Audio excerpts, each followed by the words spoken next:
Mr. James Scarlett, we go again. Yes, we do, mate. We're on a time. Anyone who's just started this podcast will see it's a long one, right? So you've briefed me on keeping this intro short. So what date is it? It's September now. This is going to be a confusing episode, but this is currently what me and you look like in September. We just had an amazing week, the best week of like downloads ever. When the kneecap episode came out a couple of months back, we were like, this is a new bar. We're never going to hit this again. This is like unbelievable downloads. And we just beat it, didn't we, in 7 days? Don't forget the Bob Villain one. And then Bob Villain came out and absolutely blew that away. And this isn't, last week's one since Thursday hasn't reached the heights of Bob Villain. And if we ever do regularly reach the heights of Bob Villain, we probably will be the biggest music podcast on the fucking planet, because that was quite ridiculous that day. But other than that one, it was great. It was great to come back to it and to get that reaction. I made the point the last time about with Bry's thing was always like get people interact with it. It was nice to see after saying that last week that folk did. It was the most interaction we've had on YouTube pretty much ever since the Bob Villain one anyway.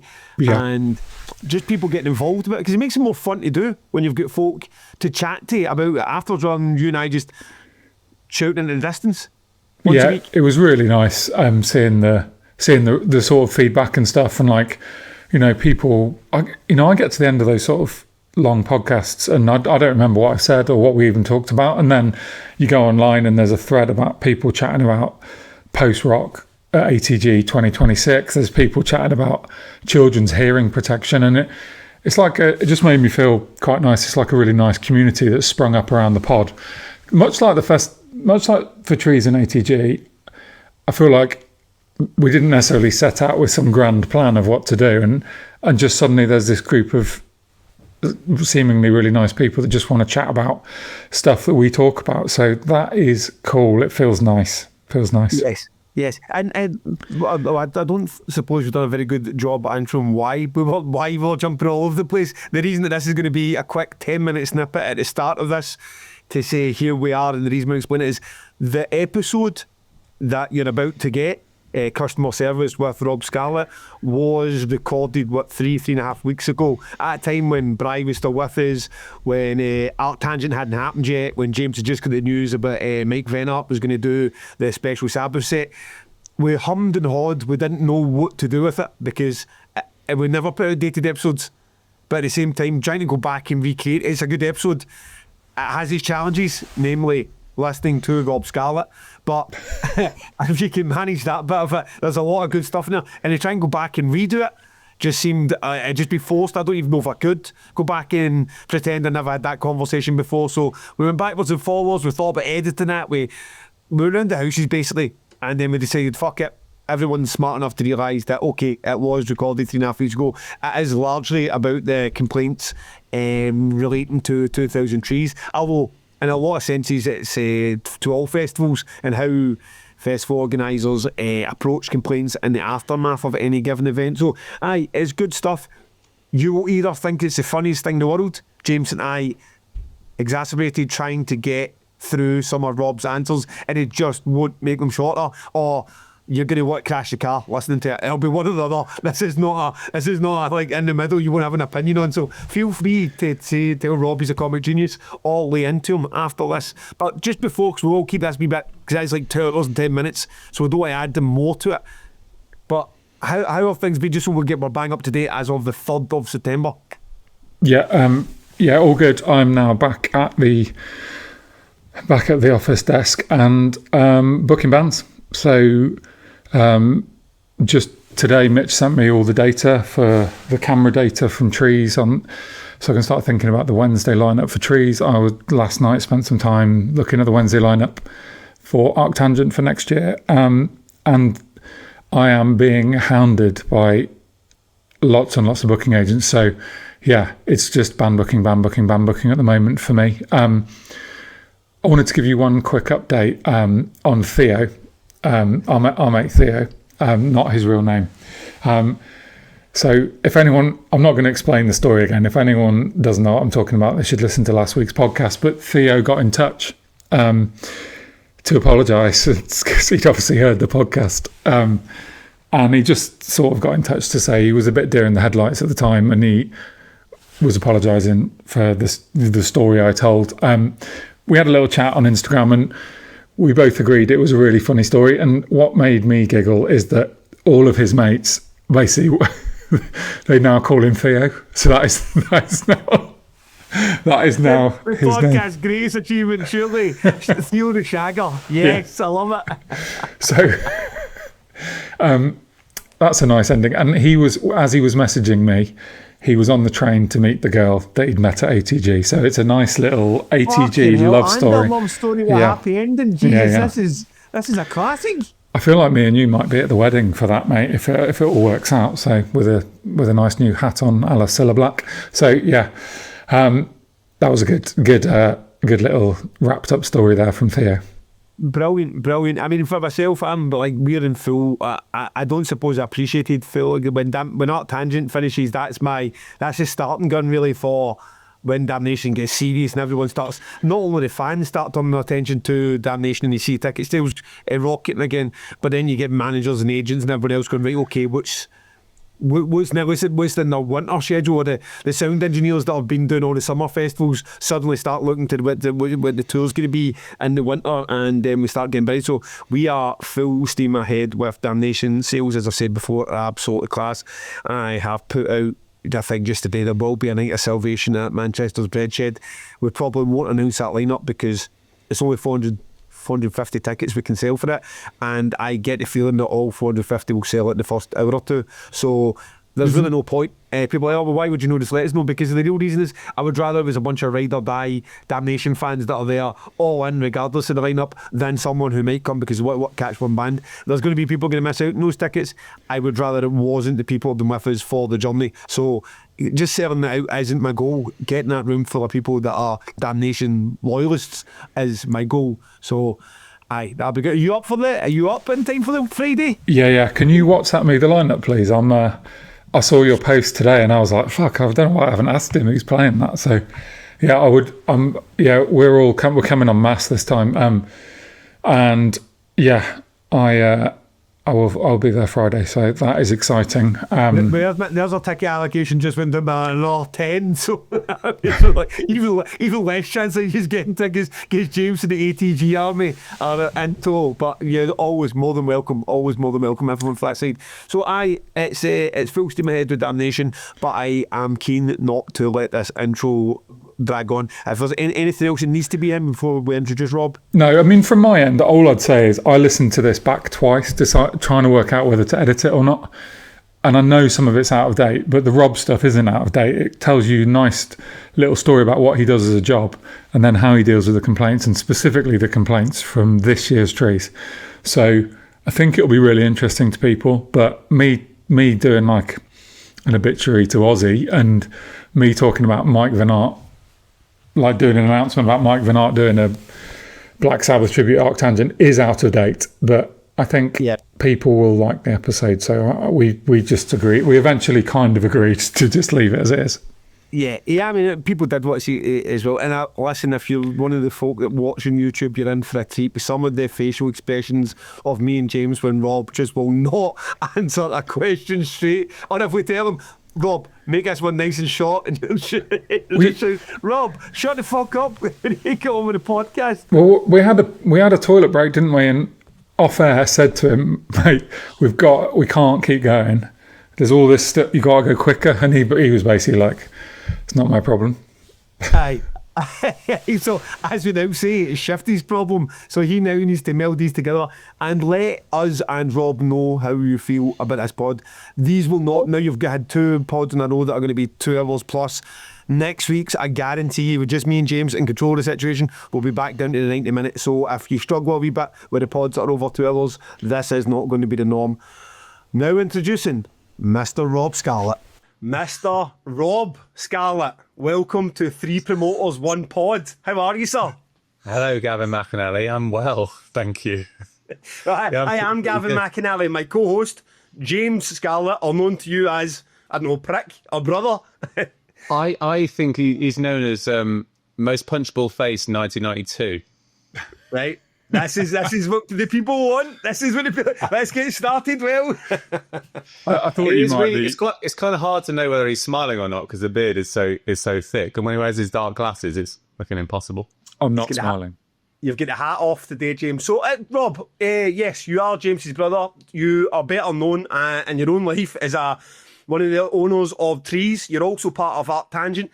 But I believe you're also a furniture maker. So do you see yourself, do you identify as a promoter in the way that James and I now do? Or is that a sort of sideshow for you?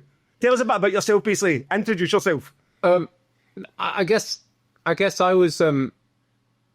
2000 Trees was always a side hustle to all of us, really. And James and Simon quit their day jobs a lot earlier than I did. And really, me joining Art Tangent full-time was me saying goodbye to the previous life of being a furniture designer. So I did a furniture design degree. That is a real thing. And I worked for wholesalers who supplied like John Lewis and M&S and made furniture for Mrs. Miggins, which is the archetypal British housewife, which was how it was explained to me when I was a young designer. So that's what I did. But a little bit like, when an international footballer announces their retirement, I get really pissed off. I'll go, fuck you. Don't tell me you're retiring. You should play for your country until they don't want you. It really pisses me off. I haven't announced my retirement from furniture design, but essentially I've just surplus the requirements. Right. Okay, so if someone pays you enough, you'll design them a table, right? Yeah. So my only good client that remains Heels. Hamish, who's a CEO, came to Trees this year for the first time. I saw him last year, and I spend all my time trying not to talk about furniture and about festivals. And so if Hamish, you're listening, I'd love another brief, please. Thank you. That'd be nice. Okay. So tell us let's go back to the start then. James talks of the chat around the campfire, so to speak, at Reading Festival, and then a bunch of sixes all getting involved. Is that the truth? There'll be there's a lot of things to uncover and unpack with James's stories over the last year and a half. So let's just start there. Is that the truth? Yeah. It's totally the truth. We were really dissatisfied by the customer experience of Reading. We liked all the bands, but it felt like they didn't give a shit, and it's pretty naive thought process going on, but it doesn't matter whether it's naive. It's like that's what you feel as a customer, and we had this chat. It's like we could do it better, and I was like, yeah, maybe, but no fucking way. I'm not interested. I was a little bit stoned and got a little bit paranoid and a little bit scared that we would do a thing, and really I wasn't into it at all. And it's only till we talked afterwards I was a bit worried that everyone else would do the thing and I would just be the person who didn't do the thing, like the Fifth Beatle kind of vibe, and not really get into it.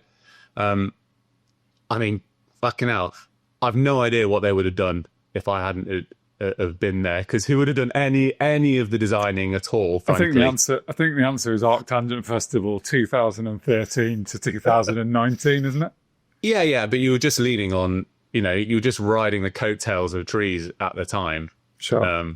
But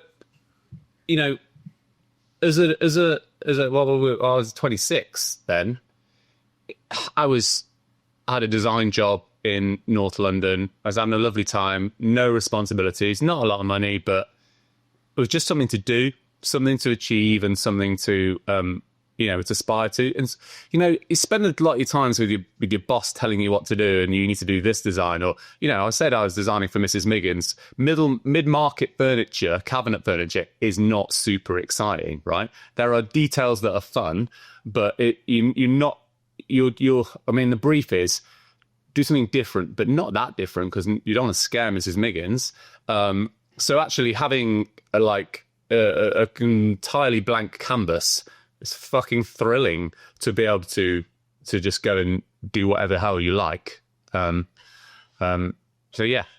And how, here we are, so 18 years later for Trees, and how do you feel about the role that you've carved out for yourself as a 1/6 of that initial team? Do you look at it and say, like James looks at his lineup and he's got that source of pride? Do you get a source of pride for how the layout is and the organisation, how it all looks? Yes, I do, but after 18 years, it's kind of like, yeah, well, of course it's going to be good, because why wouldn't it be good after that length of time? If you're still like going, oh my God, that's amazing, I can't believe it was good, that would be quite surprising. Yeah, I think it's fucking brilliant. It's a brilliant thing to have done, and a brilliant thing to be in charge of, and to be able to go, oh, something didn't go well, I can fix it, directly fix it, and understand how to fix it. It's the best thing we've ever done. By a million miles. I've done some really cool things and some really shit things as a designer. You know, some really commercial stuff and some really spectacularly unsuccessful, brilliant designs. But the best thing about being a designer is when you can marry the new and interesting, and everyone want to have it. It's easy to be interesting and different, but to make someone actually want to go to a thing and actually fucking love it. I sent some, we get some complaints and some people grumbling about stuff and some annoying stuff. But I sent James an image, or like a screen grab, should I say, of someone yesterday going, "This has fucking changed my life. This event has changed my life." And it's like that. They're the things that we should hang on to. Yeah, and I can't do that as a mid-market furniture designer. No, absolutely. Obviously, you still get that passport even all these years in. So that's a sort of loose introduction. You bring us right up to, we've got this weekly waffle each time. The weekly waffle for you will be like, how has life been? Because we'll get into all the complaints and all the good things and the relationship you've got with James, how that works. But how has things been for you in the past week or so since the breakdown of Trees 2025? Well, I mean, I've just had 4 whole days of not working, 4 days off. Before that, I hadn't had a day off since like the 14th of June. I worked it out. So I was broken. I don't know if you find it, Gav, or I know you do, James. See, I'm 44 now. I was 26 then. I don't bounce as well as I used to. So I came out of that. Break is really fun, but we go really hard. We work really hard, and we have loads and loads of fun, swimming in the lakes and drinking all the rum. And I came out of it like a shell of a person. So, but I go out of break straight into complaints. I know we're going to come to that. So on Friday, I was just broken, utterly broken. But it's worth it. Yeah, because you have. So I always take Thursday, Friday, Saturday, Sunday off. But you're still doing complaints at that point, aren't you? So you basically were working all those days. Yeah, because I came back on. So we finished on Saturday night, and then we do Sunday, Monday, Tuesday. I go home Tuesday afternoon, and you stay another day just to make sure all the big shit's gone. But those people have complained on fucking Sunday morning, so they're waiting. They are really ready for an answer. So I go straight into it, and it's just firefighting. So I was a little bit shell shocked by all of that. But it is what it is. I mean, it's not a hard life. Don't get me wrong. We have a load of time off in September. Complaints are complaints. I mean, and especially when it's something so close to your heart. I mean, believe me, I receive and see all the complaints through Damnation. Just because it's a fun job doesn't make the complaints any easier to digest. In a lot of cases, I mean, 20 years in journalism, we get fucking 100 complaints per day, and it was kind of water off a duck's back. I don't feel that way when it comes to Damnation, especially when they're genuine complaints. James, how has your week been, sir? Yeah, good. I'm firing on all cylinders, finally. ATG is looking really good. Just spoke to Simon this afternoon. We're feeling great. What firing on all cylinders means is while I'm on holiday, I'm getting fucking my emails going ding, ding, ding, ding. Have this meeting. Next week is just me after everyone's had a week of work, I get meeting with James just talking. I have no idea what's going on at all. Well, we would have had the meetings this week, but you're on holiday. So, but yeah, it's good. I think we're in a really good place with ATG. So me and Robert, our first day on site is on Monday. So what day is it today? It's Thursday currently. So before this podcast comes out, we will be on site doing all the marking out. We've asked Miles and Toby to come and help us. So there's 4 of us because it takes 4 days at Arctangent. I get Toby 4 days right. At Trees. I get Toby right. You mean you don't want Miles? No. Phil, mate. I don't want that guy.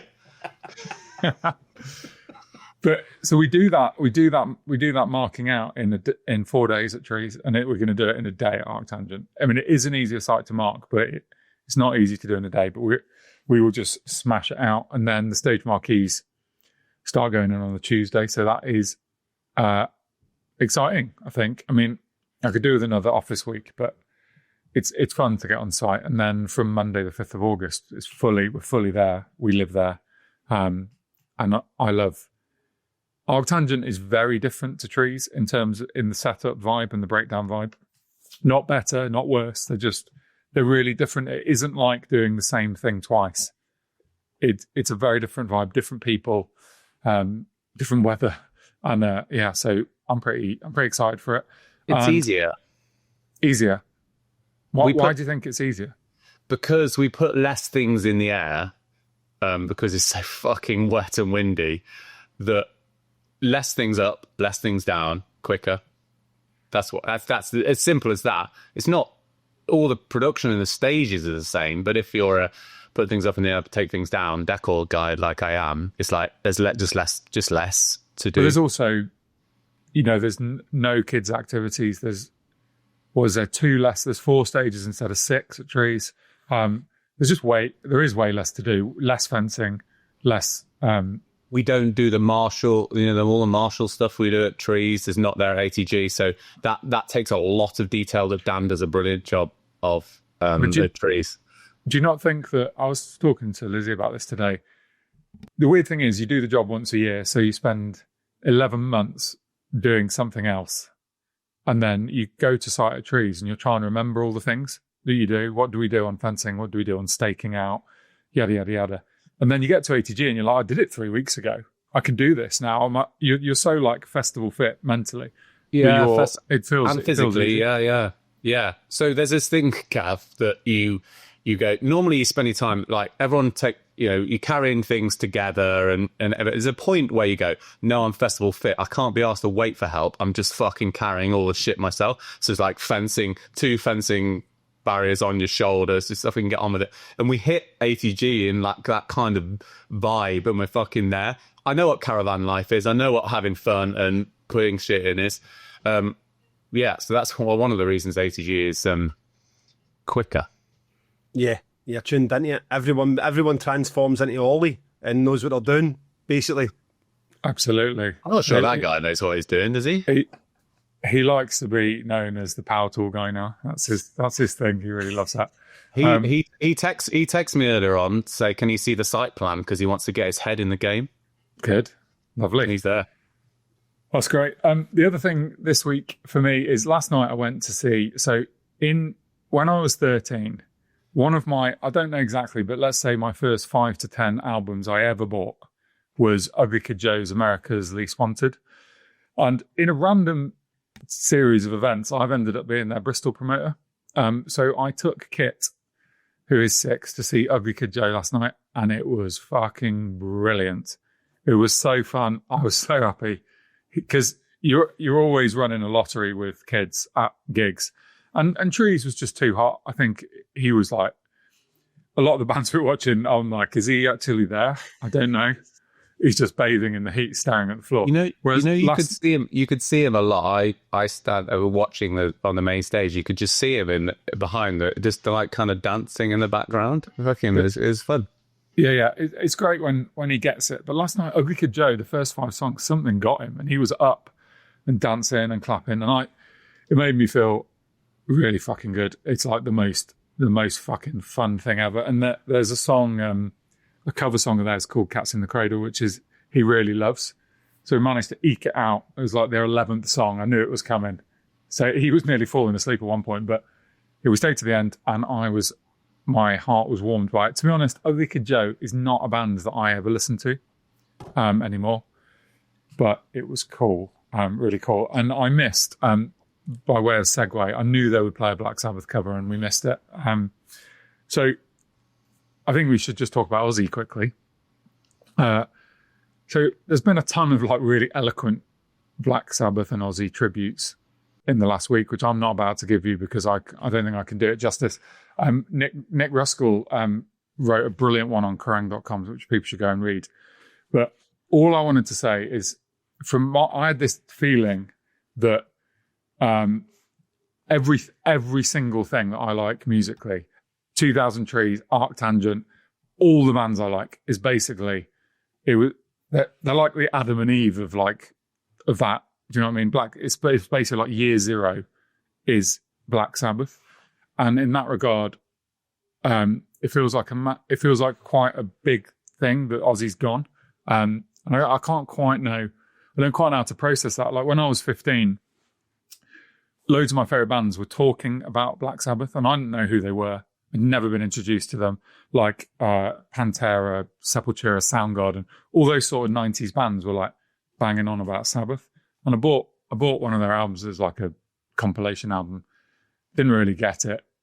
Everyone was like, they're the heaviest, like Pantera would say, the heaviest band of all time is Black Sabbath. And you listen to it in the 90s and I'm like, I don't understand it. And so it took me a long time to get there. But they're just fucking amazing. Their back catalogue is fucking incredible. Do you get the sense that there will ever be that kind of character anymore in music? Because I can't imagine it. Well, everything's changed, I think, because of streaming. Because we used to, when they came out in the late 60s, early 70s, you'd buy it. I'm assuming it was the same as us with CDs in the 90s. You're buying one album, aren't you? And you're fucking rinsing it. So that sort of fandom has kind of changed in rock music, I think. But I just think, well, for me, the Paranoid album is my favourite, and Master of Reality is number 2. Just fucking incredible. So if there's anyone out there being like, I don't really get all this Black Sabbath thing, then go and listen to Paranoid. It's incredible. Now, I have got a surprise for you, right? No one knows this. Rob doesn't know about this. The sales and marketing team don't know about this. The production team don't know about this. And this is like an I love my fucking job story. So Mike Vanart... He's not dead. I told you. Rob's been on for 18 minutes and just cancelled the podcast. Dickhead. Right. So Mike Vanart from Oceanside and Biffy Clyro got in touch with me about his Black Sabbath tribute band. They're called Walpurgis. They feature Ben from Alpha Male Tea Party and Joe Lazarus, who's in about a fucking million bands. And he was like, we need to come to Arctangent and play a Black Sabbath set. And I'm like, well, there's no slots. I knew he would say no to a silent disco slot. So there's nothing, basically. So I just said to him, look, there's nothing. You won't want to do a silent disco set, will you? And he's like, fuck no, I'm not doing it. And then we basically talked for the last 3 days, and they are closing Arctangent after John Connor play on Saturday night. So it's basically Tesseract into John Connor silent disco set, and then Mike Vanart, Walpurgis playing Black Sabbath for an hour. And at the end of Arctangent this year, silent disco or not? Silent disco. Yeah, they're gonna do a silent disco live set. And I texted him saying, can you send me some information about the band? And he's like, what do you want? And I'm like, well, what era do you do? And his reply was, there is only one era. And I was like, what do you mean, first 5 albums? And he's like, first 6 albums. So basically, it's the first 6 albums, Black Sabbath, Mike Vanart, who obviously has an affinity with ATG.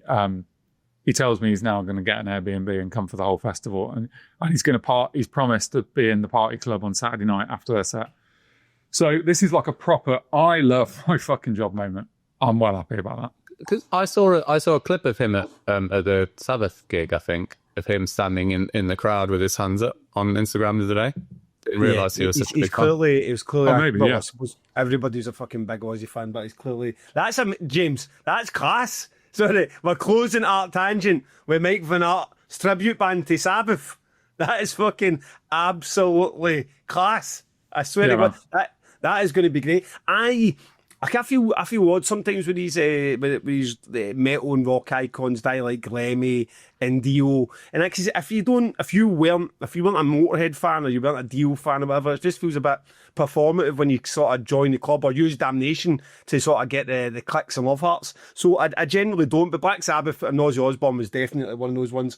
I mean, I got offered a ticket very late for that back to the beginning, and it was just at the start of all this pandemonium that's in my life. And I was like, I'd have loved to have gone. I was so glad to hear it went well, and everyone went and it wasn't like a shit show, and it was everything it promised to be. And now, even more so, I'm a bit like, it'd have been great to be there. But I'm glad there was a lot of folk, surprisingly many people, because I've seen Sabbath. I mean, Ozfest 2001 was my first festival, and Sabbath headlined, and seen Sabbath, I don't know, 3 or 4 times since, and maybe Ozzy a couple of times since. I've seen really bad sets, I've seen really good sets, and I've always had respect for Sabbath without ever going deep into that music. I've always known the classics, and I went to the end tour, enjoyed that as well. So, it's definitely one that hit a bit more than your Deals and Lemmys, but I'm delighted they're going to have the chance to go to Art Tangent and have a boogie to some of them, because there is, I mean, it meant so much to so many people. It's a lot of genuine,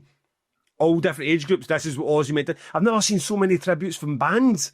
It's like any band that can make all 4 members of Metallica sound like fanboys. I mean, that's then when you see the 4 members of Metallica talking about them like, oh, I can't wait to meet my hero. I mean, the Sepultura drummer in tears when he get into the dressing room. It's like, no, but he's now with Slipknot, in tears, crying, fucking grown-ass man, crying, he's bawling his eyes out because he's getting to meet the Sabbath drummer. It's like, that's how much they meant to people, and it was like, aye. It was, at the same time, it was clearly time for Ozzy as well. It looked like, I mean, that quote from the interview, like last week, they said he came off his painkillers just so he was present and able to do it, like going through the last set in pain. You're like, right, okay, maybe Ozzy didn't want to have enough 5 years of just like everything that was great about him just being wilted to nothing. Yeah, I mean, it's an amazing end, really, considering how many like bullshit reunion tours he's done and last ever tours. To actually do your last ever show and then like be gone less than a month later is a pretty remarkable story. And yeah, it's sad, but I think But I literally got a text from Miles saying, oh my God, Ozzy's dead. And before I replied, I just put my speakers on full and put Paranoid on, like the Paranoid album. It starts with War Pigs, in my top 10 favourite songs ever. Just fucking great. Would you like to lower the tone? Like to lower the tone, Rob? You want to ruin the podcast? I was going to say, should we have a drink to Ozzy? That's what I was saying. We do not need an excuse, but that is a good one. To Ozzy. Cheers. Not many of these left, no. Do you know, Gavin, can I tell you a quick story before we move on? Aye, okay. Rob, James and I went to... the podcast like it's yours, mate. On you go. We went to Monsters of Rock 1996, where Ozzy was headlining. Was he headlining, Jimbo? Yeah. Yeah. Oh, it's Ozzy and Kiss, wasn't it? Was he? Ozzy and Kiss, yeah. I was... 16, and you were like 18, I guess, James. And we didn't have a lot of money. And I don't know, it was like we'd run out of money and there was no water. And we left about, 9 o'clock and didn't watch Kiss or Ozzy. It was in the days where they were charging you for a cup of water. It was, I don't know, it was like, let's make up a number, £3. It's a bad excuse, right? It's a bad excuse. No, we're fucking going to die. It's like £3.50 for a cup of water. Is that what you're going with? Was it not? It was hot and we were tired. That's why. We watched Korn, and then we fucked off because we were young and we didn't give a shit about Ozzy. That's what happened. No, it's true. That would have been... Yeah. I mean, I never really got into Ozzy's solo career, to be honest. I'm not here to sing the praises of Ozzy's solo career. It's just not... Crazy Train's a good one, though, isn't it? Well, if you say so. I basically warned you two before we came on it. I was thinking to bash Ozzy or Black Sabbath enemies. Clearly, you guys have got some sort of Sabbath beef going on. I'm delighted that we're going to get a chance to celebrate Arctangent. I think that's going to go down very, very well. God, what a change of pace I've gone for John Connor, some fucking gabber rave, into some tribute to fucking Black Sabbath. I'm excited by John Connor. Terminator Electro, fucking wonderful. Aye. They were ace last time I saw them. And they are going to be fantastic as well. Aye. Okay.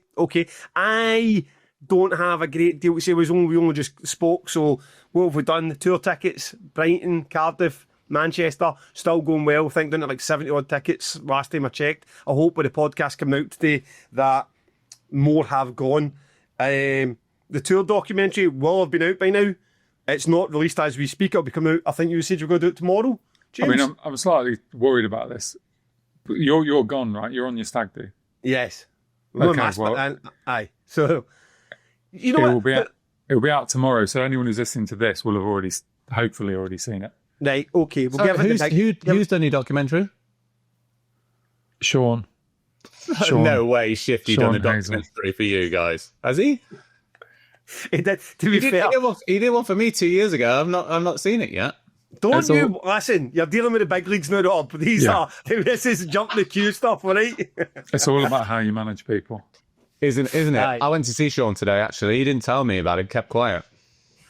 Well, it will be out by then. So give it the thumbs up. Go and follow his channels. Give the guy some support. He's done that for us for a favour, which is a pretty massive favour considering the work that it entails. So appreciate that, Shifty, Sean, to your Sunday name, and everyone give him the love. Eyesore merch, Rob, you're here. Well, tell us about Eyesore merch. Tell us about Eyesore merch being at Arctangent. Did you not conduct that deal? No. Yeah. I haven't. I mean, totally got this guy. You don't even got to the pounds and pence yet. I just feel like, tell us a bit about why you working with Eyesore merch. They've heard from me. I think they're a great company. They do a lot of things right. What made you interested in working with Eyesore merch? Well, they bring a lot to the table in terms of actually allowing people to access all that kind of merch for a decent price, which makes a big difference for a lot of people. You know, t-shirts are fucking wild these days. You know, people are spending, charging 50, 70 quid for t-shirts. You know, I mean, they're cheaper. They're a lot cheaper than festival t-shirts. You know, I mean, there's economies of scale there, right? But yeah, really good. I mean, frankly, I had a nice chat. I met Ali face to face for the first time at Trees. What a lovely guy. Just really trying to do a good job. Yeah. So, I mean, I'm a music fan, and I love working with folk that, whether it's Lose Brews or Holy Goat or Eyesore, Pins and Knuckles, these guys that are just, first and foremost, big music fans that have found their niche in the same way that we've found our niche in promoting, and they're a joy to work with because they get such a kick out of it, and then they back things like our festivals and the podcast. And I know you're totally right. It's a great outfit. I'm glad they're actually going to be there at Arctangent. Well, there's a kind of like when you're an online seller, there's a kind of like a disconnect between you and the customer. And I think one of the things that Ali talked to me about that he was really interested in is actually being able to be there and actually talk to the people.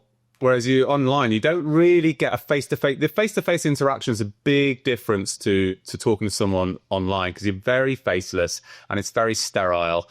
So actually, people will be able to go in and browse and look at the stuff and decide whether it fits right and do that. It's actually a much more positive purchase than just going, oh yeah, finger in the air, yeah, I fancy that Sabbath t-shirt or whatever. Yeah. So hopefully it means that there'll be, a better connection for those guys. And, people wearing band shirts is good for all of us. Yeah, absolutely. And if you do want to stick your finger in the air and just go with a cheaper cost, the Wardruna t-shirts, $19.99. There is no world when the time you get to site. I mean, ISO probably won't be able to sell the merch of the bands that are there because that's a bit of a no-go. But the Wardruna stuff you can get ordered and delivered to you before you even get to site. You're going to see some poor bastard walk with the same t-shirt. They paid 50. Why don't you pay 20? Simple as that. They have I noticed for the first time I was on their site, they've actually got an ISO on tour section, and you click through and it's all the different festivals they're going to. So you just click through and you hit the Art Tangent section, and there's your dinner. You've got the Wardruna stuff, Leprous albums, Tesseract CDs. There's a fucking Tesseract Blu-ray, whatever that means. I don't think we should underestimate what the kind of risk that someone like ISO would take to the economies of scale on print. You know, you have to print a fucking load of T-shirts, a lot, to get to that price point, right? Yeah. It's not like there's that much difference across the board in it. I mean, it's ridiculous. I'm printing hundreds to get to, what's our tees? 25, 30 quid? Something like that. Depends on which one it is.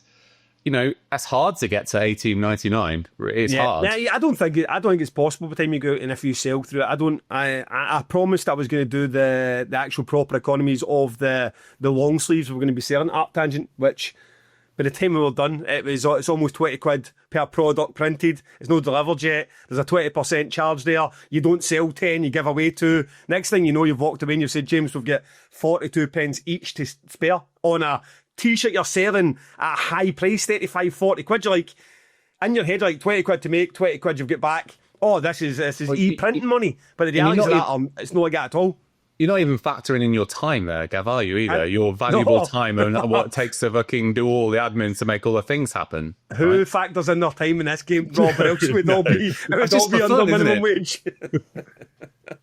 So, says the guy not taking his laptop on a 4-week holiday. Fuck off, James. I am now considering taking... Look at the size of this thing. It's about 5 kilo, that mic. I'm taking that with me, my camera and my laptop. I'm doing a full fucking Joe Rogan podcast in Florida just to save your ass. Which is weird, because the audience really want to see a phone stuck to the window again just to see if it'll stick. I just can't handle the stress. I try to do it through an iPhone again with a big bright red face in 40-degree weather. So anyway, enough about me. This podcast is about the 2000 Trees Customer Service Desk. That customer service desk is also known as Rob Scarlett. So, Rob, tell us about being that guy, the guy that gets struck with lightning at the end of each festival with all the complaints, with everyone moaning about. How did you find yourself in that role? I don't know, because as the most aggro person at 2000 Trees, it seems like the wrong kind of... Yeah, can I just quickly say, and I don't mean this in a bad way, but you don't seem that friendly. It's like, you're not the friendliest person. You've got Andy on site who never stops smiling. Brendan and Si seem brand new. Mark, James is a bubbly enough guy who's just never going to reply to you. Why you, the most sort of sarcastic one of them all? Why are you the customer service desk? I feel like there was an answer for this at some point, other than just like, maybe it's just I want to be in control of the things, you know? I mean, all festival jobs mostly land at random with us, don't they? You know, like, why does Brendan organise security? That everything sort of lands at random, and there are some jobs that nobody wants and they kind of float around. And every so often, it all goes wrong, and everyone's like, well, who the fuck's dealing with that? And I feel like this was one of those. I've got an answer, but it's really fucking long and winding. I have to explain what I do properly, right? So, go for it. Show the world why I chose James. All right. So James is fucking turd at explaining what anyone... So, if James ever explains anyone's job apart from his own...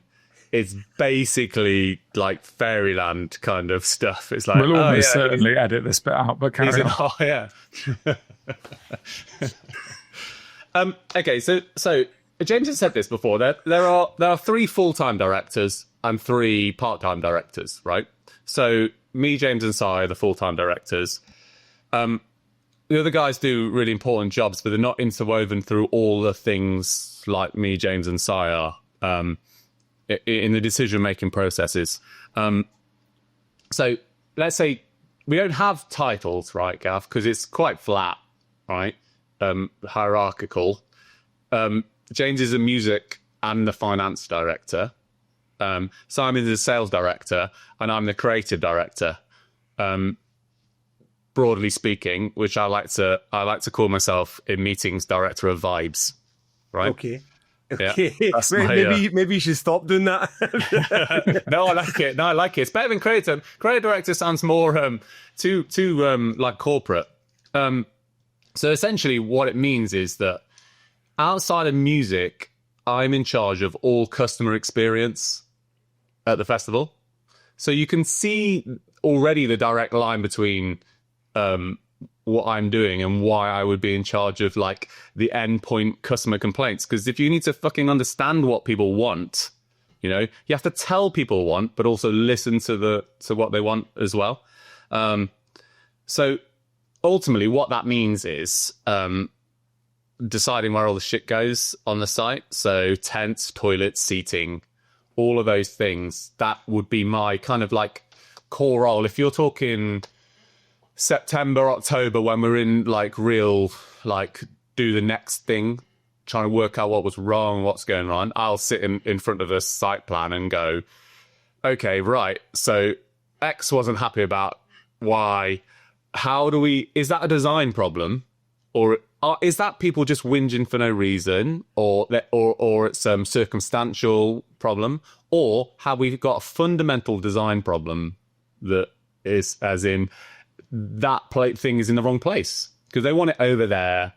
Should it be over there? And if it can over there, what is over there? Can we move that other thing? So, and did you do that from 2007? Were you the man responsible for where the main stage ultimately ended up at 2000 Trees? I think no. Because James and Cy and Mark, maybe, tell me if I'm wrong, James, that went to the site. I never went to the site before it was chosen.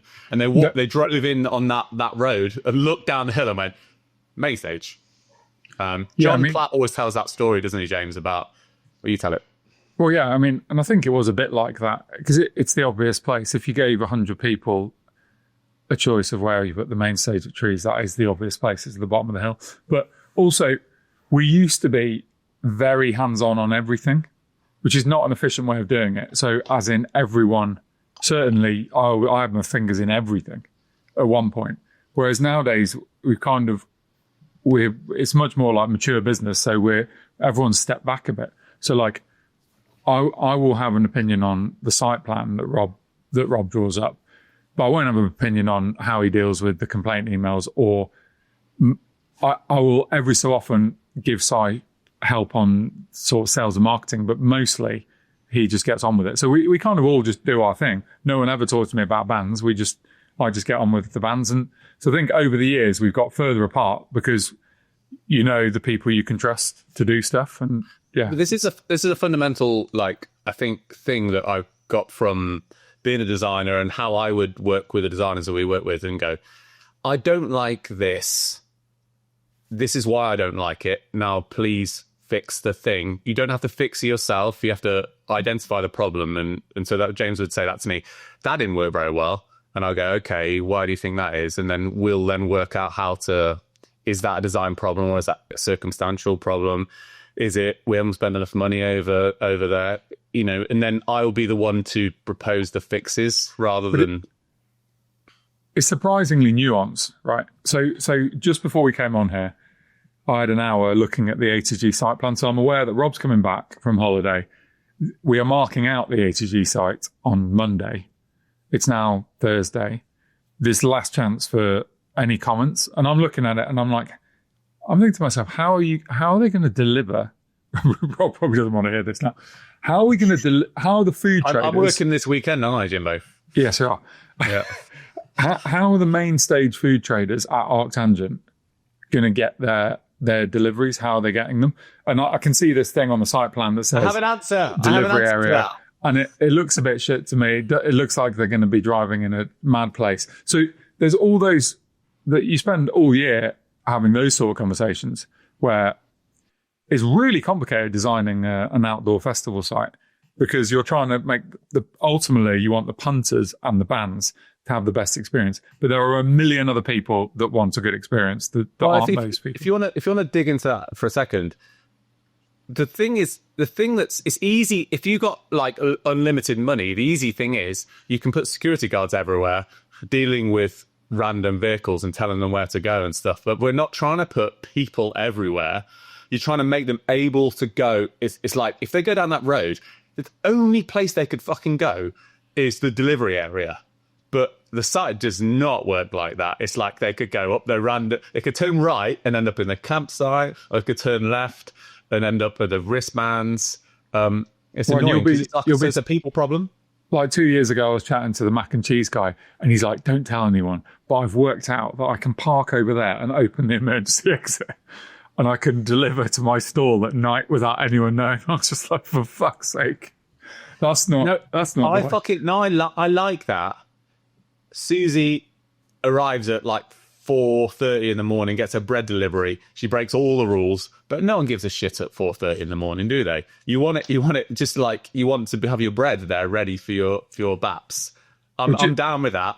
Drive through the middle of the site, just park outside her stall, hoy the bread in, and then off she goes. And no one's none the wiser. Do you know what I realised? They'll know. What I realised about Susie this year at Treats is that she's basically like a mafia don, right? So I was, she brings up breakfast to us in setup, and I was picking up breakfast in the really early days of setup on the way into the site. And I said to her, who sorts you out the money for these? Because it never really occurred to me who's paying her. And she's like, don't worry about it. And then she went off on this long story about Simon helps me with making sure I get the best whatever. Rich gets up at 5 a.m. and collects my bread from the front gate and brings it to me. And she's basically got a long list of people doing favors for her. And she's like the mafia guy walking into the baseball game, tipping all the fucking people as she goes. And she is literally just walking around, handing out bacon baguettes to everyone. And if you're on a list of people she needs to keep happy, then you get free food. It's fucking great. But when I've got some friends that run a coffee stall, the Condor, who came for the first time to Trees. They've never done a festival before. I said, Susie, can you look after them, please? And she's there fixing their gas, sorting them out, making sure they're happy, explaining to them how the shit works. I can get up in the morning and go for it. She's a good egg. Did you see that there was a vote on the Two Promoters One Pod Facebook group about who we should have as a guest? And Susie's like the third. She's the third highest. I mean, if you want someone to say cunt a lot, then get to her. She's got a hat. A cunt hat. It's so weird because so Trees last year, if Susie's was at Trees, I don't think it. I was definitely at Tangent, and James happened to be there, and she was there, and she's in the middle of the whole breakfast service, and then it was like, oh, this is James, and that's the guy who does the podcast. I have never heard the podcast, but I heard you talked about me. You don't need to pay, and I was like, okay, let's go. Let's do this, Susie. She can be my mafia don as well. I'll take a bacon baguette in the morning. So that was class. Thank you, Susie. That can get passed on to her for whoever does listen to this and knows her. What a legend. She is great. So, Rob, we kind of cut into you as you're telling us what you were doing with your life. Yeah. So, I mean, on Traders, Danielle, who works for us, does a fucking ace job on Traders, does all of the admin. It's like herding cats. It's nuts because they are really, really wild when it comes to they're a completely different breed. So she looks after them. So I'm kind of sort of Danielle's muscle in terms of making sure there's enough space in terms for the traders. I'm trying to have as many traders as possible, but not too many. So you're not having burgers vans next to each other. So the traders should be busy, but not pissed off because you put too many similar things there. So getting enough breadth of food there. I do other things. I do merch. I'm in charge of merch. So I spent many years being a designer and having people give me briefs which are good, shit, or awful. So I'm quite good at writing briefs for the designers. So we have some great guys that work for Trees and ATG now. Working with John Bazley at Arc Tangent has been fucking like a pleasure. That guy's got skills like unbelievable.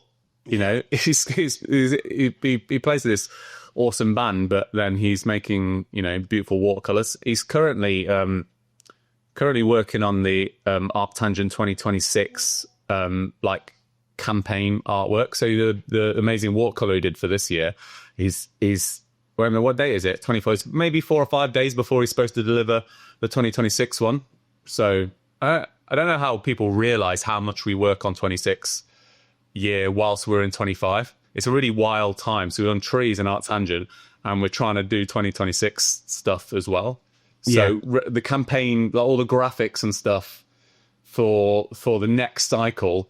So on the Sunday of the Art Tangent, there's this big fucking switch over to all new kind of stuff. So hopefully it comes in a few days' time, and it's amazing, and I don't have to have any feedback. I'm sure it will be amazing. Also, Rob, it's refreshing to hear so much industry talk on this podcast, like campaign and psycho.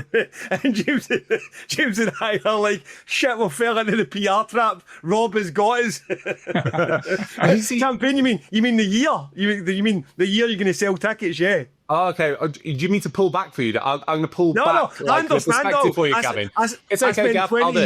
I spent 20 years unraveling bullshit chat, right? So I understand all, mate. I love it. I love it, Rob. Keep it going, mate. Tell us more about your blue sky thinking. So there's a core, right, which is the logos and the things like that, and there's the things that make it exciting each year, Gavin. Oh, I love you, Rob. Let's go. What else do you do? Bars. But so Si and I share bars. So I do the customer side. So that's what we serve, what it looks like, and Si will do staffing and finance and I don't know, machinery and the shit that fridges and things like in that kind of size. But then that ties into sponsorships and affiliations. So the reason I'm talking to iStore is because I mean, this is the really epitome of how random it is. It's like, I'm the person who decides where the things go. Therefore, I should be the person who speaks to the people who want to bring their brands to the place and have the things. So, because it used to be a split across us, and I'd be going, oh, no, you can't put so-and-so there because this person's there. And eventually it's like, I will take all the things and talk to Marshall and Arbor and Westons about where they should go and what would best suit those guys. Try to. So brands give you their money, right? They have a marketing spend, whatever it is, but you want their marketing spend every year. You don't want to have to keep having new relationships because it's super time consuming. We put loads and loads of time into Marshall. But Marshall are fucking ace to work with, are the right brands, but you want them to go, yes, that money that we spent with you is worth what we spent, and then we'll just do it again. And each year, hopefully, it will be less work because it's quite a lot of work with sponsors. It will be less work to do the same thing, and they'll keep getting value.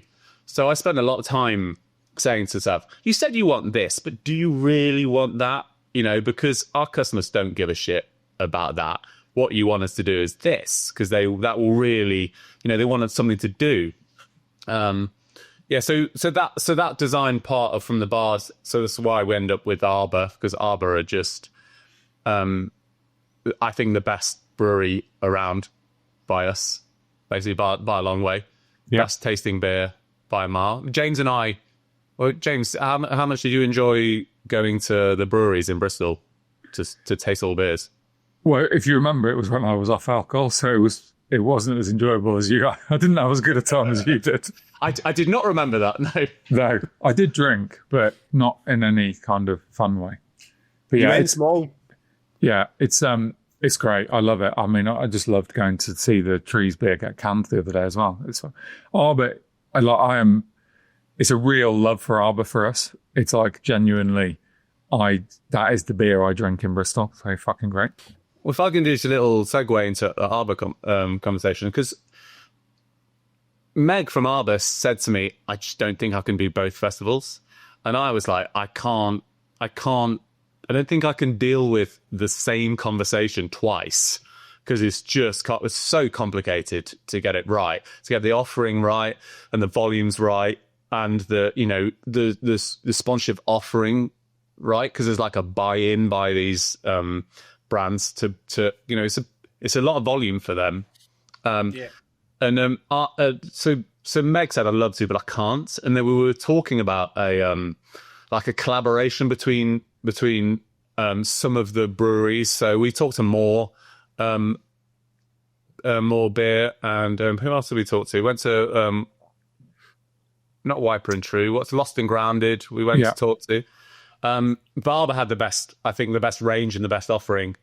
And eventually they were like saying, I think we can just about do it, and we can just about deal with the quantities of it, because they're small, right? They're small, they're independent, and the nice thing about that is, so I'm talking to Meg, who owns, and John, who own Barber, so you basically get to make quick decisions rather than a bigger brewery where you're sort of passed through sort of gatekeepers of different types of people before you get to decision makers.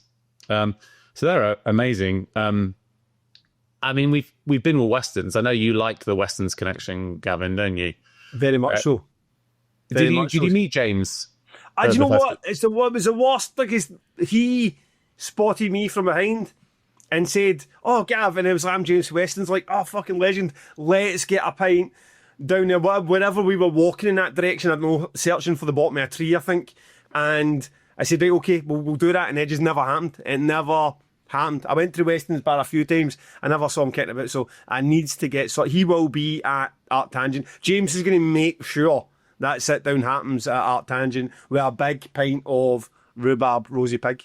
Yeah, I didn't actually see him. But it was a fairly terrifying experience at the Westerns bar because of Wasps. More of that to come later, I guess. Why? That's something everybody wants to hear about.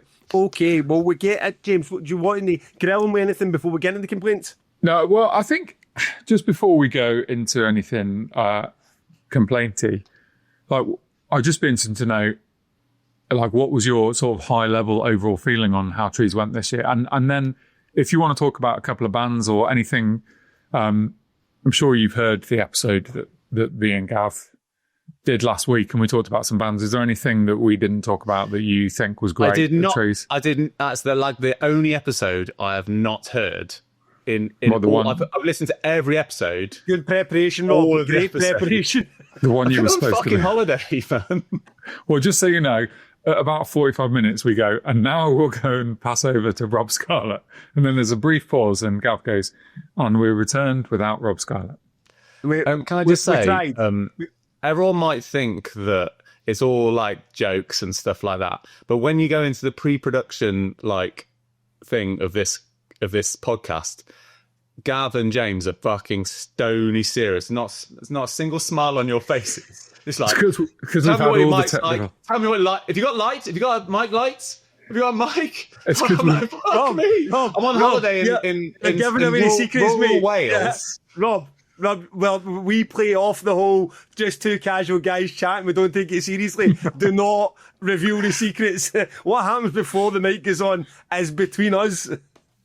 Just FYI, it is not calming how serious you are when you first join. Yeah.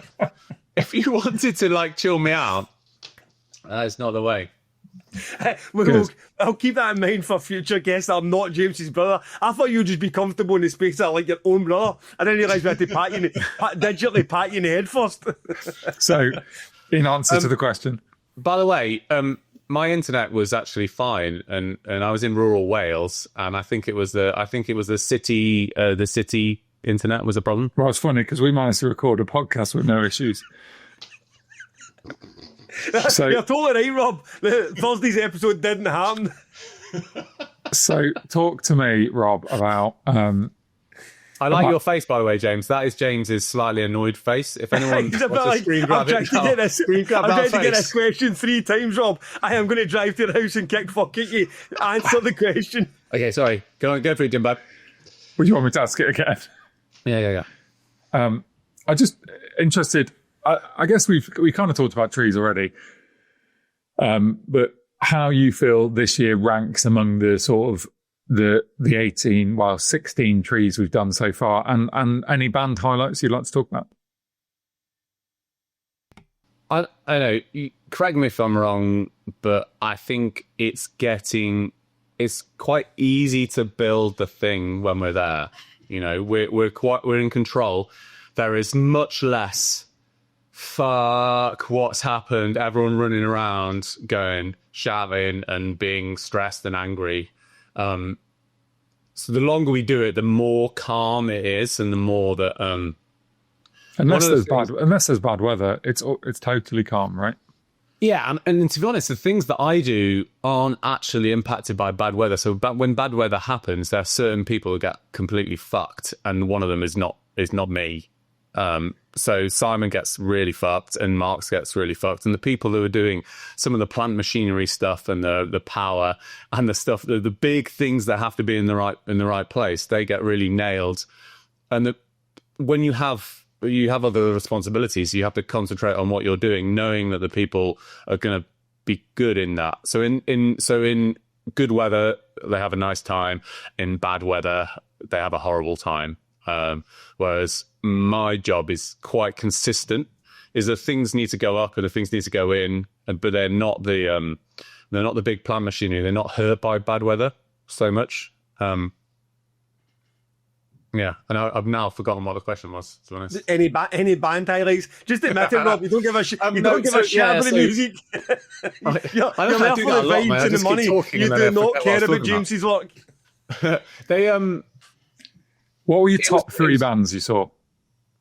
Oh no, I've got more than 3. So he's hard work, isn't he? Fucking hell.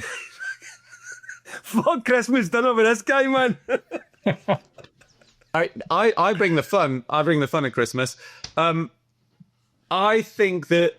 Do you want up to top or top down? Don't mind. Buds and Blank Atlas on Wednesday, fucking brilliant.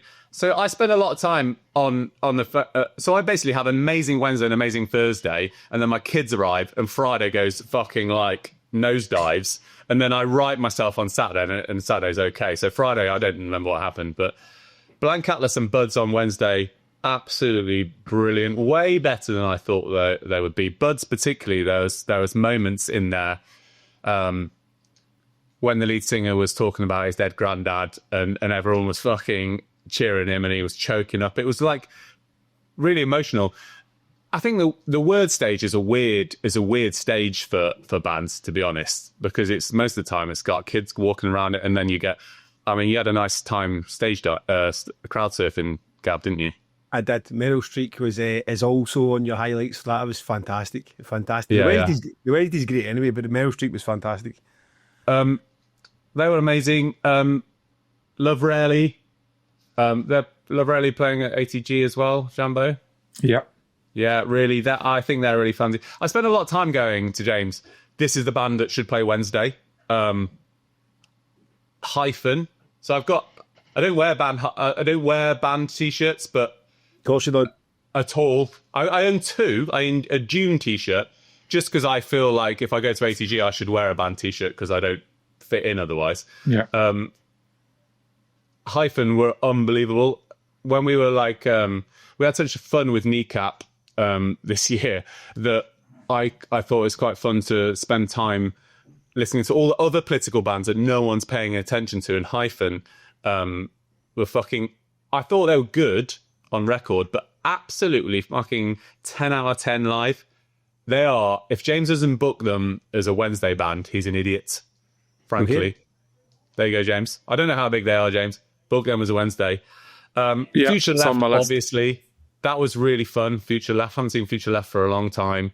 All my kids were on the pit barriers. Lovely. 2 more. Eyes. Is it Eyes? Who is the guy from LLNN? Yeah. I didn't know that beforehand, but you can't keep your eyes off that guy. He is fucking He's wonderful. intense. He's an intense man. Yeah, man. And LLNN are wouldn't be normally my cup of tea, but it's like the heaviest, catchy music you've ever heard. And Eyes had that thing. I suddenly went, oh shit, it's that guy. But I had my 9-year-old on my shoulders, and it was just a little bit too much for her. His screaming. And then top of the tree, big special, Big. Did you watch Big Special, Gav? No, but I said in the last podcast that you never bothered to listen to, that was one that I was I was really keen to see, but the main stage during the day for me was just, the heat was too much. It was, I tried a few times, a few bands that I knew, On People, Paris, a few bands that I knew I would enjoy, that just the heat was too much. And my friend Joe, that guy Joe, who's actually downstairs waiting for me as we speak, because I'm going to stag do with him tomorrow. Mate, get him on. Let's see, no Jack. Chance, come on. no Let's see chance. him. Come on. We'll see how wild this podcast get before I get fucking that guy on. And he'd recommended fucking Big Special because he went big on the lineup. He put time into investigating. He goes, and I thought this is great, but again, I think I said in the last one, I was lying face down in the grass somewhere just trying to get moisture from the dirt. There's a Big Special, a really interesting kind of crossover for Trees, I think. It's not, I'm terrible at explaining what bands are like, but yeah, I'd chosen that track for the Trees After movie that we're doing. They've got a track called Trees, and it's written in the stars, which we're currently cutting at the moment. They were fucking brilliant. It's just a 2-piece, and I'm not a big fan of 2 pieces at all. Just get a bass player. But they were absolutely wonderful. And I'm hoping that when they were doing Trees, the song, he was in the crowd in a circle pit, and I'm in the circle pit. So I'm hoping to be in the movie. Essentially, that's all I'm trying to do, is be in the movie. We should be able to make that happen for you, Rob. We'll get you in a movie. Hopefully, unless I look like a lunatic, and then I'm going to cut myself. Yeah. We will get you. Well, listen, that was a good fun part of the podcast. James, would you like to deliver us the misery? Yeah, I would, but after I've had a toilet break. Joe Rogan peed stop, just like that. Bri, again, nailed it for you, pal. James, you were going to take us to the pit of despair. All the complaints, talk us through them, you guys. Yeah, well, just give us a bit of insight, Rob, into what your process is with the complaints briefly, and then talk about, and then tell us what some of the main ones have been this year. Okay, so there's the 2 types of complaints, like really, really as broad as you can, like as wide as you can go. There are systemic complaints, i.e. there is a fucking problem in the system and you need to fix, and there are circumstantial complaints, which might be someone, I don't know, hurting themselves through an accident, which would never normally happen, but this freak thing happened, right? So this year we had, I don't know, 45 complaints. Now, complaints, they're not all complaints, right? Some of them are complaints, as in they're coming in fucking hot and they are angry. And sometimes they're right to be angry, and sometimes they're just venting. So there's complaints stroke feedback.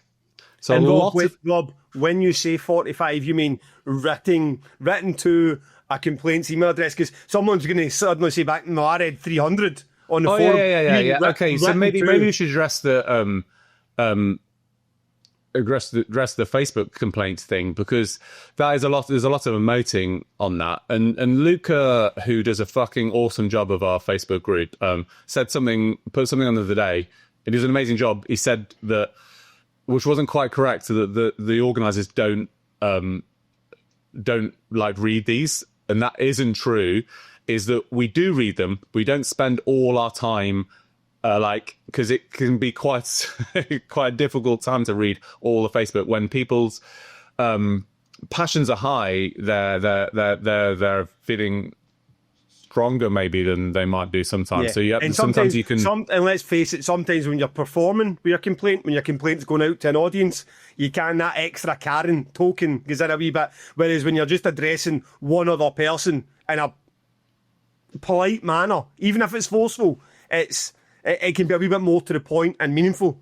Yeah, we don't find that the conversation on Facebook particularly is actually very constructive for anyone, frankly, because you can't get your point across in the characters but there. No one's ever going to pay attention to. Really, email's way better. So when I say complaints, feedback, I mean email that comes in. The people have bothered enough about it to go there and tell us about the things, and we try to address those as much as we can. So 45 of those you had post 2,000 trees. Yeah, something like that. And then obviously there's a lot of back and forward with those people. And then we might have like we had about 12 emails of praise, which is actually quite high because no one ever fucking tells you you've done a good job. Now, if anyone's listening and wants to tell us we've had a good job, I'll fucking love an email, and I copy and paste them and send them to all the rest of the team. We share them around. We do share them around. Yeah, so actually a 4-to-1 ratio is actually pretty good because people are seeing the online comments and going, I had a lovely time, so I'm going to tell them I had a lovely time. So if you want to tell someone they had a lovely time, please do. If you want to complain and tell you didn't have a lovely time, we like feedback's fucking great. You know, it wasn't perfect for me. How can we like deal with that systemic problem? Now, most complaints there's 4 groups who complain the most, right?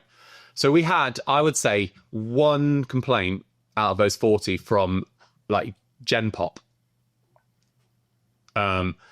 which was a circumstantial one, which maybe we'll talk about later. So we get VIPs, camper vans, accessibility, and families. So, and they are the people with either they spent the most, or they have the most needs, or the most fucking pain in family. Oh, it's not the most pain, sorry, that's a terrible way. Maybe we've all got kids, right? We've all got kids. It's like, Keith and Charlotte, if you're listening, I never describe you as a pain. Well, there's a reason why my Friday was rubbish, and my Thursday and Wednesday were great. Yeah, so those are the people where you get most of the pain, and we'll come to it. But you know, they are the groups that and then weirdly the most difficult to get right. Yeah, actually, because they spend the most money, so therefore they feel like they deserve more things, and they are correct, and they deserve more things. But so the difference between what they think they're getting and what they actually get, that's where the complaints lie. Well, give us. I mean, okay, but let's tackle the elephant in the room that James had a bit of, and you were there for the live pod. The one that I saw more often for people arriving right through to afterwards. The VIP situation that changed from parking your car at the tent to not being able to park your car. How many of those complaints were about that? The thing about complaints, Gav, is that people don't come to you with one complaint, right? So what normally happens is people go, I had a fucking lovely time. I love 2000 Trees, it's great. And here's a list of the shit that I didn't like. So VIPs are that in that group, right? But they cross over into all the other things that were a complaint. I mean, the one that's the most obvious is the VIP parking, I think, which has come up quite a lot. So I don't know whether you follow this, Gavin, or not, but I literally just said that's what I followed. No, the VIP parking. Hey, have you ever thought about being a politician? I swear to God, I just said to you, tell us about the VIP parking inside there. Do you guys need an interpreter? It's like James. I was yesterday. I was telling someone that Gav was really easy to understand. James, it turns out, ask your brother if there was any complaints about the VIP parking. Would you? I'm sorry, I misheard you. I thought you just said VIP. Okay. So because there are multiple VIP complaints. Okay. Right. Yeah. VIP parking. So, in short, right decision, badly communicated.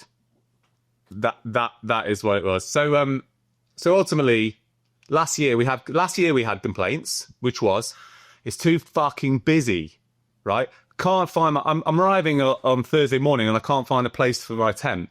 When ultimately VIP is not it's not an ideal field, right?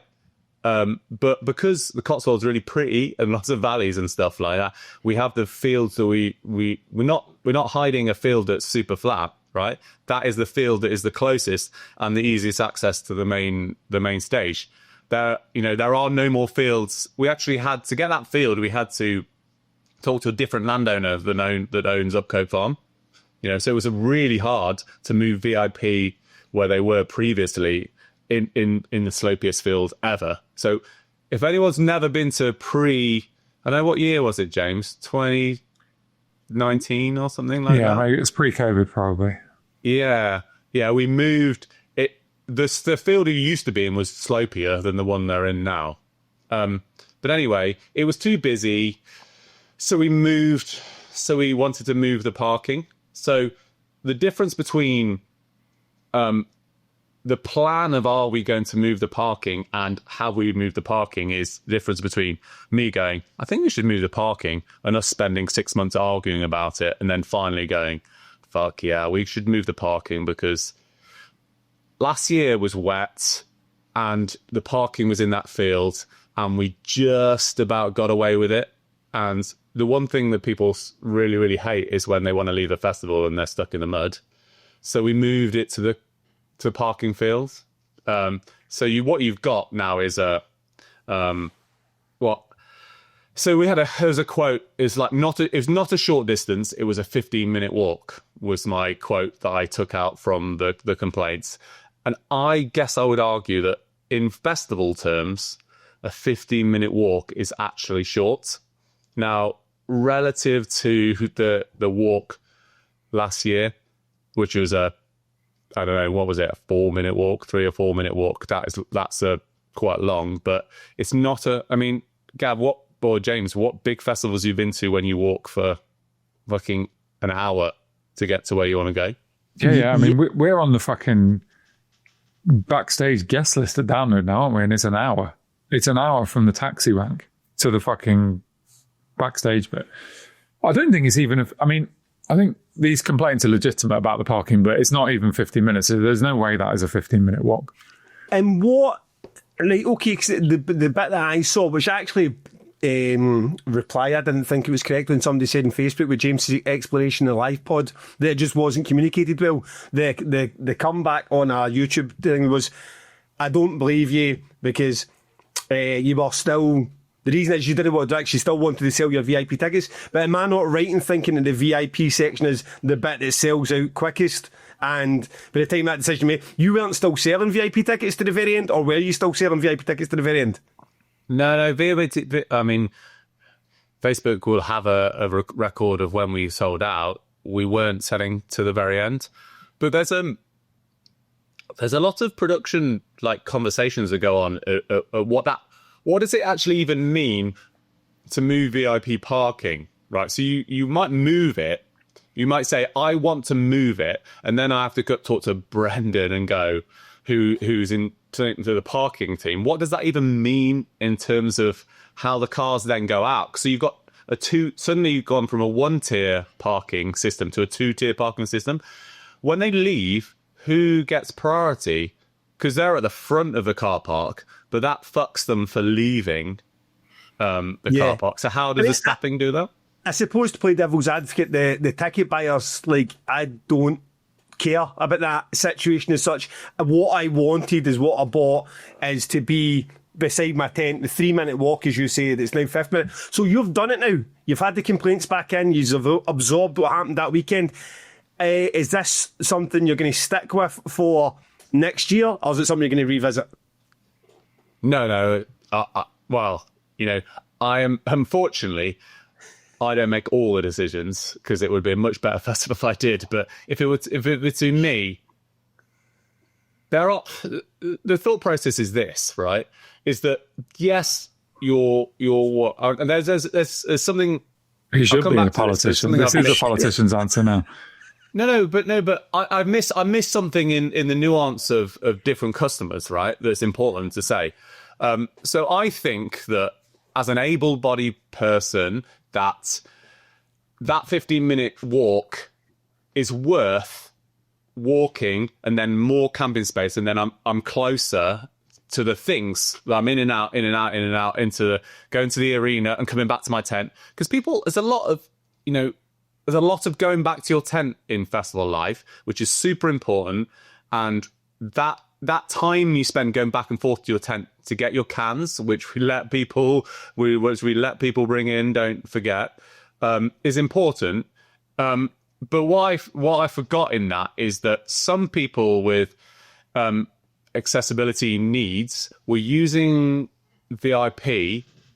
They weren't using the accessibility kind of processes that we have, which is to say you can have accessible parking and things like that, which is still in VIP. So if you fill out the forms and go through the process, you can have the things that you need. What we didn't realize was that there are people who are just using VIP as a way to ease that closeness of being close to their camping and things like that. So some people latterly found that they were way further away than they thought they would be, and it made it really uncomfortable. So they had, you mean they had accessibility requirements, which they didn't, but they didn't do it through the accessibility route. Declared, they just bought a VIP ticket because, okay, yeah. Okay. So that is a comms problem that we need to solve, to say to people that make it really clear that the walk is this from VIP, and the late kind of communication of the change and the late decision of the change means that a load of people don't, because the open rate on emails is poor sometimes, but it wasn't communicated well, and that is totally our fault. And periodically we do that because it's fucking busy and there's loads of comms going out, and Si is like just getting battered by emails that he has to generate all the time, and it was not done in the way that the quality that I think we are worth. It's not as good as we are. Really. Okay. So for clarity, Rob, if you're the one making the decision for this, you want to stick with the way it was this year, but to communicate that to the people that buy the tickets. Yeah, totally. Because it's the right decision, because the field's only the size it is, and you want the camping to be good, because as good as it could be. It's not a good place to put cars if it's wet. It will end up being a problem. Okay. And let's face it, there are no campsites as close to the main stage as that campsite at any festival, really. You're about, if you, depending on where you camp, you're a minute from the bar and 2 minutes from the main stage and 3 minutes from another stage. It's a great location to camp. We've got to get the numbers right in there, haven't we? And, we haven't debriefed yet. We've come out of here. Rob's gone on holiday. I've watched the golf, and now we're back at work doing Mark Tangent. I've gone on holiday after answering all the complaints. Thank you. Sure. There's a guy we know, Dean Gilbert, who's been a real big supporter of the festival for many, many years. That put a really interesting post on, and he'd done a screen grab of the site and measured all the distances and worked out whether VIP is worth it. And it's like, it depends on whether you like the main stage. If you like the forest, if you love the forest and you spend all your time in the forest, you can camp by the forest stage, and VIP is really far away from that. So there is always, you can't be the closest unless we push everyone up the hill and put VIP camping right at where, the bottom of the hill where which is not the best camping site from a flatness point of view. You can't be the closest to everything. We think it's not. Right, okay, but no, I feel like that is that's the way you want to go forward in doing it. If people know. My opinion in doing this and communicating with the Damnation fan base is that largely 99.9% of problems can be tackled if people are just in the loop. Now, okay, if there's a wee bit of oversight in the comms, and people will know for next year and they'll be able to make that choice. And I'm sure the VIP area will be popular. Well, they have made the choice because it's nearly sold out. So that's not a sales chat. It is nearly sold out. Yep. I spoke to Simon today, and he's like, the VIP tickets are going to sell out. It's like, okay. Okay. So yeah. there is that kind of you have to pay attention enough to what people are saying, and so you can communicate better, and you can have that conversation back and forth with people. But I feel like we know the site so well that we're saying we think this is the most valuable thing, i.e. being close to the main stage and headliners and being there and having the VIP platform and the tent, whether it's big enough or not. You can have that conversation, but we think that's the most valuable part of the festival. And there will always be people around the periphery that go, no, I value this. It is what it is. But at the end of the day, we are desperately trying to do what we set out to do, which is to create a festival that isn't Reading and that actually gives a shit about people. So we are trying every year to make it better. And if enough people are pissed off about any one thing, we're going to change those things unless it's not, we don't think it's the right thing to do. And that is rarely, if ever, about us making fucking loads of money. There's a bunch of things online on Facebook, right, about like kind of accusing us of like overselling or profiteering. It's like mad. I mean, I'm not calling people mad, but I'm saying that we are absolutely not like retiring to the Caribbean next week. It's just not how outdoor festivals work. It's just not like that. On that point of overselling, right? Now, this is the busiest cheese you ever done. Kneecap was the busiest crowd you ever had.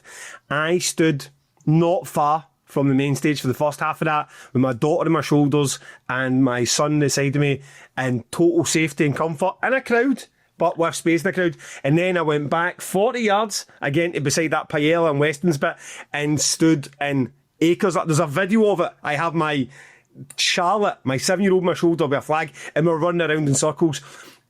Alex Laidlaw, who's a fan of the podcast and a Damnation fan, responded to someone on the 2000 Trees who talked about, accused you of overselling, saying, you have never been to an oversold festival if you believe that 2000 Trees is oversold.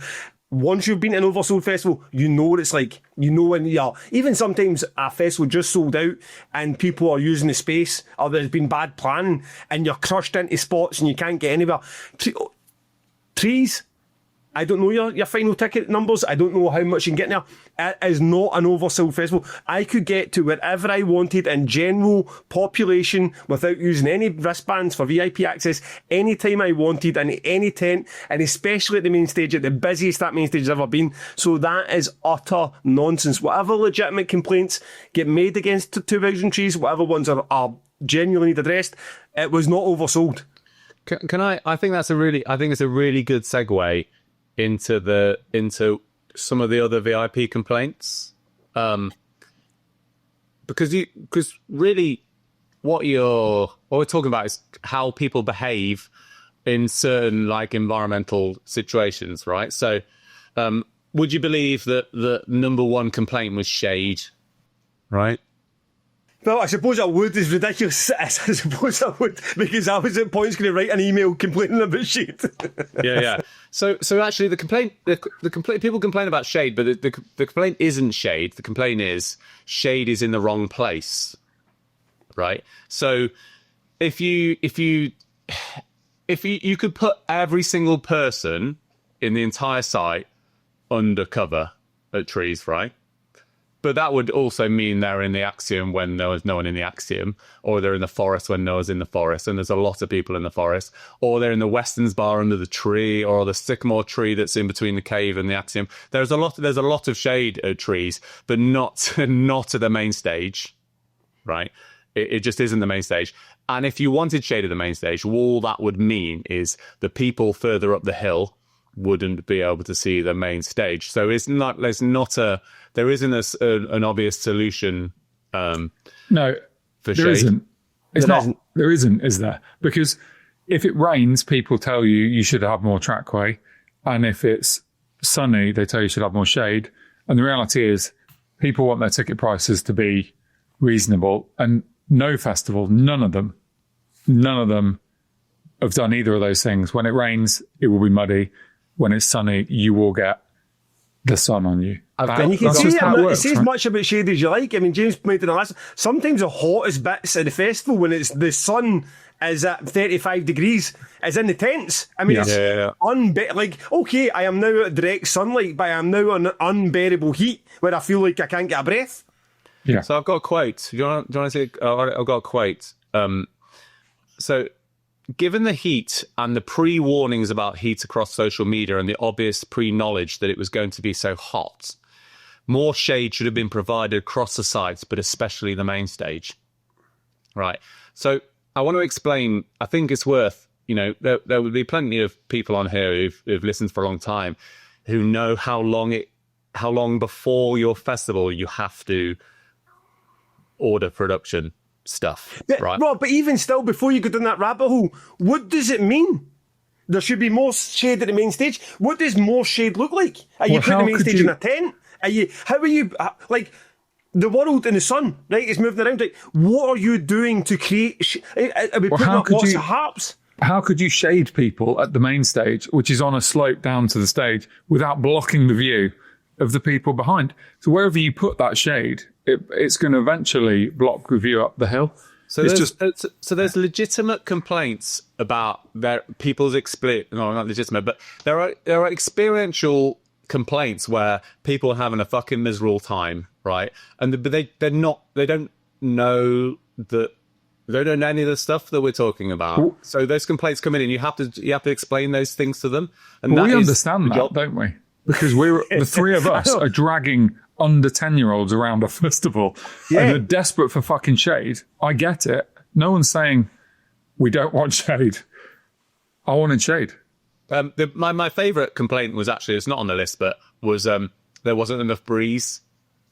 Well, there you go. I mean, that's these things. I've seen them. I've seen bigger festivals, downloads and Bloodstocks getting absolutely tormented about things like there not being enough breeze. And the main stage doesn't have shade, and just stuff like, Jesus, if the water points run dry, if you don't have the places to go, if you don't have medics, if there's no first aid, if there's no IV drips, those are all legitimate complaints.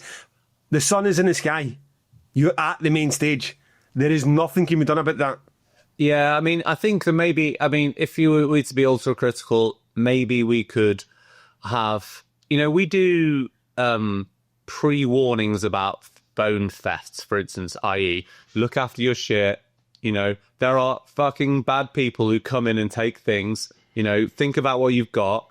Make sure you've got you thought about how you can protect yourself. And maybe we could be better at saying to people, do you know what? It's gonna be fucking hot, guys. How are you gonna hydrate yourself? Make sure you guys did some like facts on the live pod, didn't you, about how many people had heat stroke? I don't remember. It was pretty funny on the Wednesday. There's like 53 people on the Wednesday, which is good going, right? Yeah. So heat stroke immediately. So there are enough people who aren't looking after themselves, who aren't thinking about ahead, and maybe I think we could probably do a better job at just reminding people, just a little bit to go. Oh yeah. We all need a little reminder every now and again to say, do you know what, Rob, you've had one too many, maybe have a water between the next one, and then you'll be all right. And you go, shit, yeah, I was shooting up. And that is most of the thing, is people that get really excited when they come in and they have all the drinks and then they're fucking firing, but the sun's a bit relentless. Rob, I'm 43. I'm going to stag do tomorrow. You can send me as many notifications you like. I am going to be fucked up. Right? Something you just get excited. Right? It's our burden to bear. Like, show some responsibility with some of this stuff. Tell me about the bars. Tell me about beers, Rob. Tell me about beers. Now, people were saying, I read a complaint to someone who said, I wanted Heroes for Beers, you campaigned on it. I brought less beer because I wanted to support you guys more. And then by whatever time, the Saturday at 2 p.m, beer's done. So what's the situation there? How deep do you want to go, Gav? No, very. Just the answers. Look at the clock. Look at the clock ticking down and go this deep. Okay, right. So, really quickly. So there's the Heroes by Beeros are only available on 3 bars: the VIP bar, the backstage bar, and the Arbor bar. Right. And so the beer that replaced was C-Bomb from last year. So we took the C-Bomb volumes and we added a bit, and it turns out we're way better at marketing than we thought we were. So, but imagine how many beers 15,000 people drink, and then we were 30% up on that. So that is way more than you could ever imagine in any situation. It's never happened before. We've done 16 festivals. It has never happened before where the amount of beer we sold is 30% higher than the year before. So we had redelivery after redelivery, and eventually the fucking brewery's dry, right? And there's no more beer. Yeah, I mean, ultimately, that is a good marketing exercise that we underestimated how well that would go. Right? It's shit for people. I would have been seething if I couldn't have got a drink if I was a punter. And it is shit. And so our bar team, they're amazing, and they're already all over us, aren't they? Trying to work out why trees sold so well and what are the volumes we get for Arctangent. Because it's not as simple as just going, it was sunny. Well, we sold 30% more. Their best result in 20 years of being a bar company is like, well, I don't fucking know. Yeah. And you're right, James, they set like a bronze. They have like a bronze, silver, gold, and platinum target for the bars, and we smashed all of their targets. They set you this massive target that they could never hit, and they beat that. So it's like it was mad, and no one's quite got to the bottom of it. I know why it was hot. I know why it was. It's plain what it is. It's that. So half of the complaints we got in VIP. So take VIP as a little microcosm there. It's a transitory space, right? So Rob, you've went past that distance, right? Toilets. I was there in toilets, right? Mate, transitory is too much for me. Enough, right? I was at the toilets. I used the general pop toilets. I don't want any of these complaints coming back in our direction and going, oh, by the way, Gav's talking like everything was fine because he was wandering about at the back of the main stage and using kneecaps toilets. I was using the same toilets as everybody else. There were queues.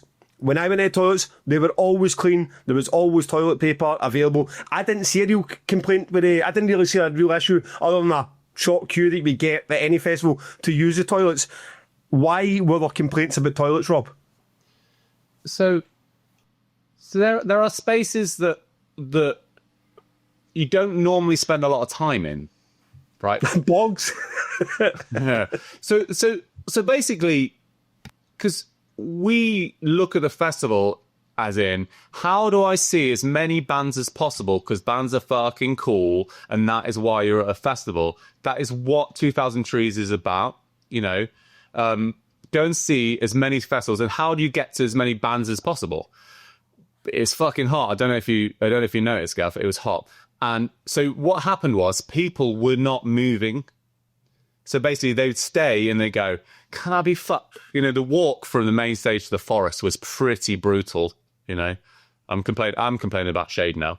When you're trying to take your kids, go on kids, we've got to leave the forest now and we've got to go out into the sun that's beating down. So from a VIP point of view, there's a lot more just people just sitting down, hiding from the sun. So what would normally be a transitory space where they're moving, go and have a drink, sit down, go see some bands, they're just staying there for a long time. So basically you got loads more people in that place just battering the toilets. That's what I think. Because we didn't have less toilets, we had more. You know, so was that a complaint specific to the VIP toilets rather than the general access toilets? Was it about the VIP toilets? Yeah, not a single. As I was talking to Stinky Pete, because he's a nice guy to talk about because he thinks quite a lot of me, and so he that was for you, Jimbo. And there's not a single toilet complaint about general toilets, basically. Okay, it was another VIP session. No, so it's about queuing times and stuff like that, and that is because there's too many people in that space at that time drinking, and so the reason why the bars did so well, I think, is because people are captured in an area. They can't be fucked to move, but in every area they can get shade. There's a bar within like 3 seconds walking distance, and if I don't say so myself, that is good design. It's easy for people to get a drink. Yeah, so, I mean, without sounding like a genius myself, you sell 30% more beers, the chances are your toilets are getting battered 30% more with those beers going through the system. So, and then in human speak, what you're saying is a lot of people just stayed where they were and battered the toilets, drinking more beer than maybe beforehand you'd have been in the main stage watching Big Special in Paris and on people, which a lot of people at that point were just like, I'm just sitting here until the sun dies down. Well, you said to me yourself, Gav, that I couldn't quite bring myself to go to Big Special, who I knew were a fucking good band, right? What were you doing then? You were sitting... I was in your toilet. I was just sitting in a VIP toilet, just getting the fumes of to kill myself down for Stinky Pete. So, don't forget that, we allow people to bring their own beer, unrestricted, even though there's an advisory saying, please drink, Heroes by Beeros. You can bring whatever there.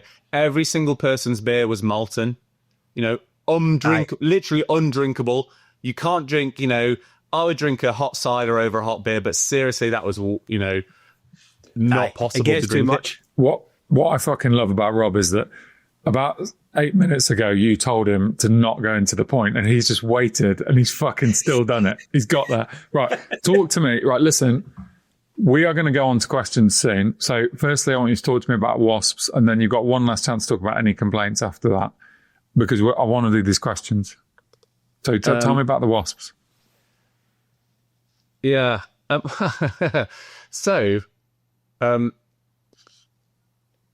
a lot of wasps, partially because it was so wet last year, so all the ground is fucked up and it cracks, and the wasps are actually nesting in the ground. So we killed about 6 or 7 wasp nests during the weekend. You're suddenly in the VAR going, what the fuck's going on? And you have to stick a stake in where the wasp nest is, and then the farmers have a little sort of foggy kind of thing that comes in and kills a nest. I mean, there was one right in the middle of VIP, but we're only doing the fields that we're in, right? So if there's thousands of wasps in the site and we've dealt with the wasp nest, there's a field next door that has got wasps in it. I actually looked it up. It's just a good year for wasps. It's the hot, dry year, right? Yeah. Did you know that Joe from the bars was stung 13 times during the festival, and he swallowed 3 wasps? Oh, jeez, oh man. Because obviously there's areas where you've got lots of alcohol, stale, Sugars. horrible alcohol dripping out of barrels and stuff. And fucking wasps are all over it. They're like, fuck me, this is amazing. Well, the Westerns was lively. Ultimately, I think that the thing that we need to learn is that, the bar guys were getting a real raw deal there, having to work in those situations, and we need better wasps dealing with situations. Whether it's how do you capture the wasps and stop them flying around. I mean, you cannot. There's nothing to be done in general population. And I think maybe next time it happens to us, because we obviously in setup we dealt with a lot of wasp nests. We saw it coming, and maybe next time if we see that it's a big wasp year again, we'll put better plans in place during the festival. But it's not going to affect people in the campsite. You just can't deal with that, can you? Right? The area is too big. It's too big. Rob, not to say that you're an amateur in this, right? But see, when you fill your drink beside your mic, I can literally hear your drink filling up beside your mic. So either hit the mute button or do the professional thing and move your drink to the side to fill it up. If you watch the video of Gav, you'll notice that every so often his drink goes from this to this, and you don't even know how he did it. It's remarkable. There's no noise. I'm not James. James, I'm with you, right? And I'm only joking about that, Rob. Listen, you're a welcome guest. However, we can't move on. I don't want to put this episode out and then someone with accessibility issues goes, you just skirted about all the issues and you never tackled accessibility. One complaint that I read was the accessibility access didn't have a toilet. I felt there was a very reasonable response back from 2000 Cheese saying we couldn't get the waste in there. And then it was quite a fierce reply to that, like, that's not our problem, that's your problem, make sure it's right for us next year. So what changed there for what happened to last year, and is there something you can do about that to make sure that Stinky Pete's team can get to where it needs to be? So interestingly, it was the same setup as last year. We didn't have complaints last year, but we actually we did some work on like making sure the accessibility area was fenced off and stuff, so there wasn't any too much cross contamination between people misunderstanding that they could go in that place. The reality of it is it's a shit field, and if you stick a toilet there and it's wet, the toilet truck can't get there. Basically, what you've got is a toilet that's good for a bit and then fucked, and then you can't go in there. So the toilet is, I don't know, 50, 60 meters away, which might seem like not a lot, but it is for some people, you know, some people need the toilet immediately. So it isn't good enough. So I guess what we've got to do, so it's actually one of the interesting, I thought was really good feedbacks was, just because it's flat doesn't mean it's an accessible campsite. I'm like, okay, right. So that's what we were going for. We were going for closest and flattest. That's what we were going for. Is this general accessible campsite? No. This is VIP. Because I mean, there are some small complaints in general about, but it's much easier to the toilet provision there is really easy to clean. So the toilets are just there, right? There's never enough accessible toilets, funnily enough, because the companies don't own that many accessible toilets. I said to Stinky Pete, mate, buy more urinals, buy more accessible toilets, and I will hire them. I'll hire every fucking one you've got, right? So you can't always. It's hard to cross hire sometimes. They just don't have that many, because if your business is largely building sites, you don't need that many often. The disabled toilets. So there isn't that many. It's not like, so I order every single disabled toilet that Pete owns, basically. So we're going to improve that next year. Well, I think yeah, but you got to do it. You know, we've worked a lot with the disability charity How to Do's Everything, and you've got to have some consultation and talk to them about, and then maybe talk to the wider audience who come under accessibility tickets and say, what is it actually you want here, right? What is the, like, if you go to the top 5 things, what do you need? And it differs between different people. So the toilet access is, you know, because there are lots of visible disabilities. It's not, you know, we spend a lot of time thinking about people in wheelchairs, and it's not just that. So accessibility is this kind of thing where we think it's one size fits all, and it doesn't.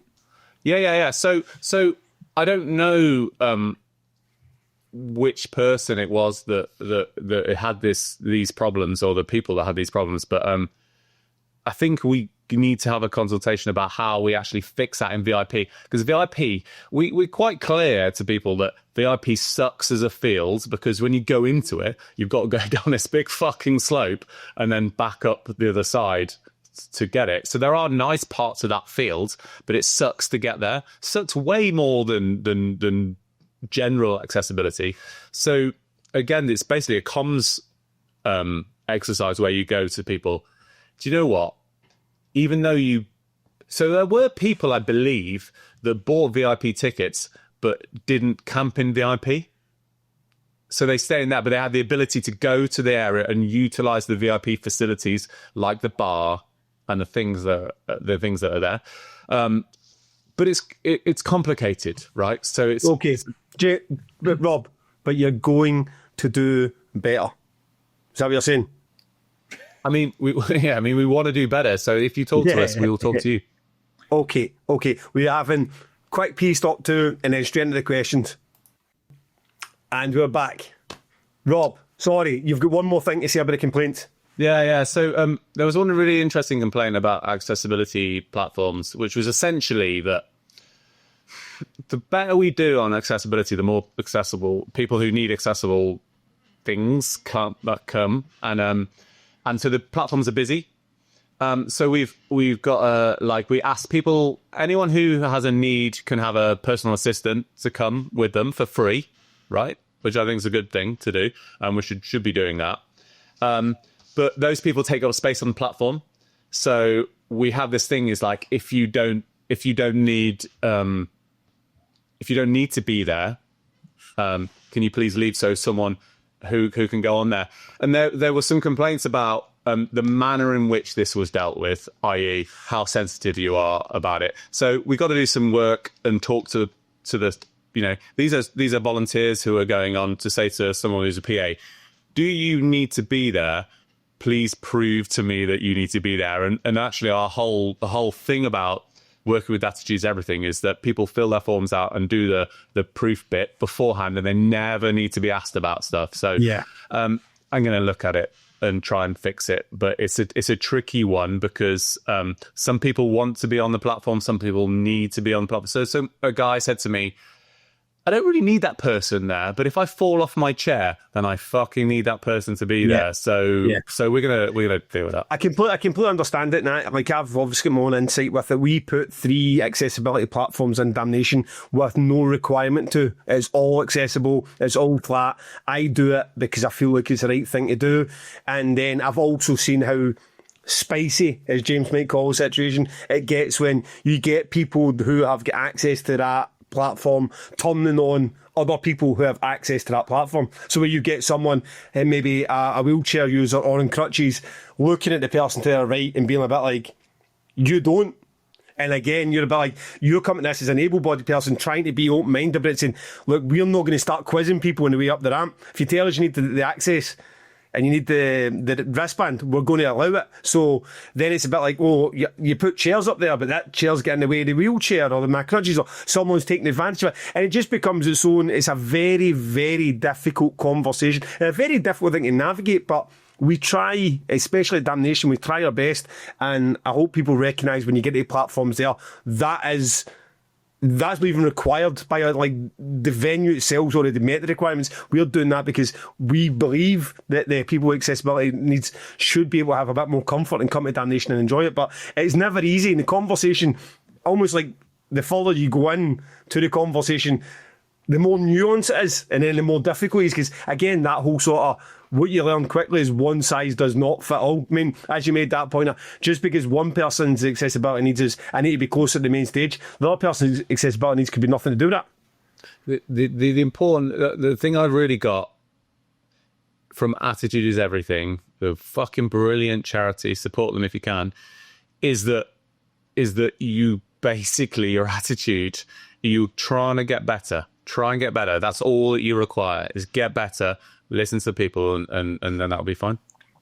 Okay. Good. Right. Okay. Give us your before we do some questions, give us a list of random complaints that. All right, I'm going to read them. So, I mean, this was sad for this person, but someone broke their hand because a stone flicked off the road crossing and hit their hand, and they had to leave because they broke their hand. That was rubbish. The children area wasn't tidied. Bumpy, lumpy ground full of holes. No flat ground. Separate complaint. Missing hand sanitizer. I'm just going to counteract that because I was with 2 or 3 families, and okay, there was a wee bit uneven ground. I have been in plenty of public parks where there's uneven ground, and I thought the children's area, I'm leaving top of the school forest, the children's area with the sandpit and the balls was fucking spectacular, honestly. It saved my weekend with the forest school, having that shade, my daughter in a sandpit, playing with balls. I hear what they're saying. There was some uneven ground. There's uneven, like you take it anywhere in a country walk, there's uneven ground everywhere. It's pretty difficult in the sheep field, considering we had a really wet year and the previously mentioned holes and wasps and stuff like that. We did a lot of filling of holes, but turns out not enough.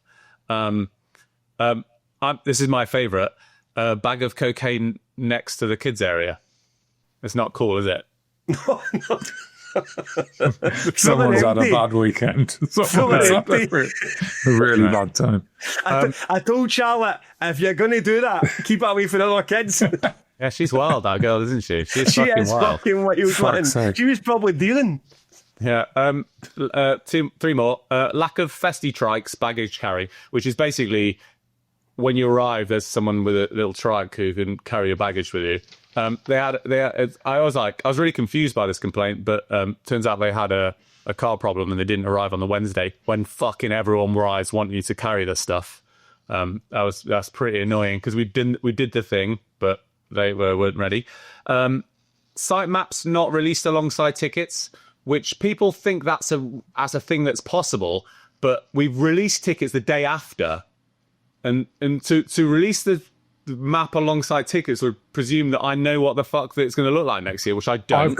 I've got a complaint about you and Simon that I'd like to raise. Has the sitemap for Octandon been released yet? I'm going to guess no. So I think it's a legitimate complaint. We've got the sitemap. We should have released it. It looks the same without the elephant. There you go. I'm with the people here. No. Can I shit in you as well, Rob? It's like, see, for someone that takes such precious love in your design and all your thing, why do you use the same nondescript picture from trees for every single fence banner when you must have 17 years of the best photography going?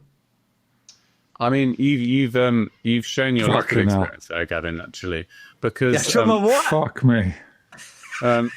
What you lack of experience, I think he said, is you change so often over the years. What you end up with is a load of shit stuff. You know what I've done is I own every single banner that I've ever owned, right? Because it's generic, right?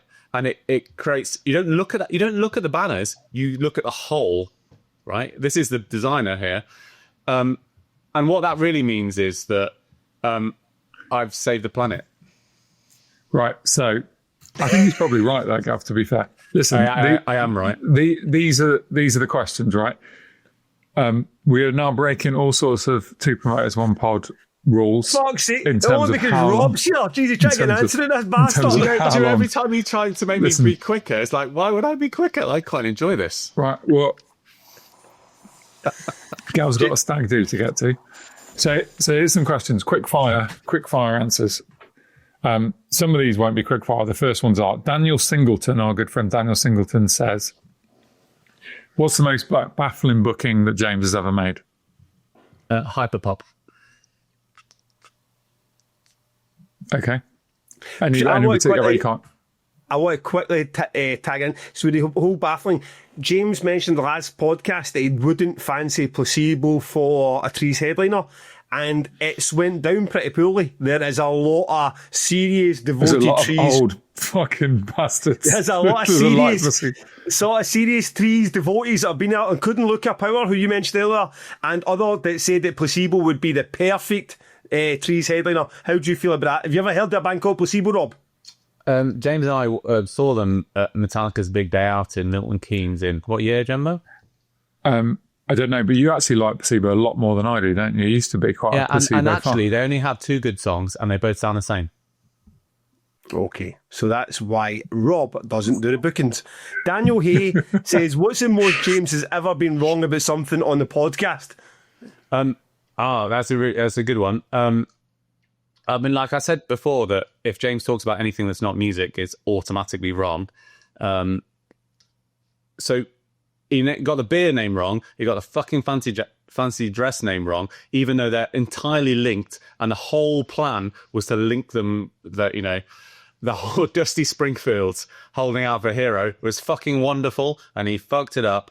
But not that. The worst mistake is that he said that we did 7 kilometres of fencing, and actually it's 3.5. Fuck's sake, James. Talk about trying to give yourself some credit, mate. Yeah, tricky. Okay, so Craig Martin asks, if the brothers have to swap roles for 1 year only, what would Rob's 3 Trees headliners be? And I've written down 2 of the bands you're going to say. Oh, great. You go for it. You go first. See if you get them. Bad Religion. Yeah, done. 1. Rancid. No, Rancid? Fucking hell. Come on, mate. Right. Anything else? I didn't write a third one down. I wrote Ruben because of, you know, and I don't actually quite know why you're not making that happen, to be honest. Everyone wants it to happen, so make it happen. And the other one is Megadeth playing Rust in Peace plus the hits. Well, that is an utter shit show. An utter shit show, and I'm not here to back up James. I happily kick him in the head when he's down. But Ruben has sold you 12 tickets to the people who know the fuck Ruben are, and no one wants to see Megadeth. So all you've got left is Bad Religion for the 50-year-olds, and not a single teenager knows what the fuck's going on. No, there's like a very, very quick backstory. Is like James has been basically feeding me bands since I was fucking. He's looking at Metallica since he was 12. Reading Kerrang since he was 12. He's just been giving me bands. I have no idea what to listen to. I get that. I get it clearly. You have no idea. No, but that's okay, Gavin. That's okay. It's Adam okay. Robertshaw says, what's your side of the argument on logos versus no logos? Come with me, Rob. Me and you together is one. Yeah, logos all the way. Yeah. I was not on board with the no logo Art Tangent thing. However, it was also good because he didn't have to deal with all the shit of the logos. Aye. And when I tried to go back to logos earlier this year, it was you that said to me, no, it's not happening. No, what I said was, you fucking cunt. I can't believe you've not allowed me to do a logo poster, even though I wanted to do one. But now I've got to do in the middle of all the other shit, I've got to do another poster. That's what I said. Okay. Robert Smith wants to know how you feel about James being the public face of the festivals. I think I think is exactly what should happen because he likes it and he's good at it. And I'm not fucking interested at all.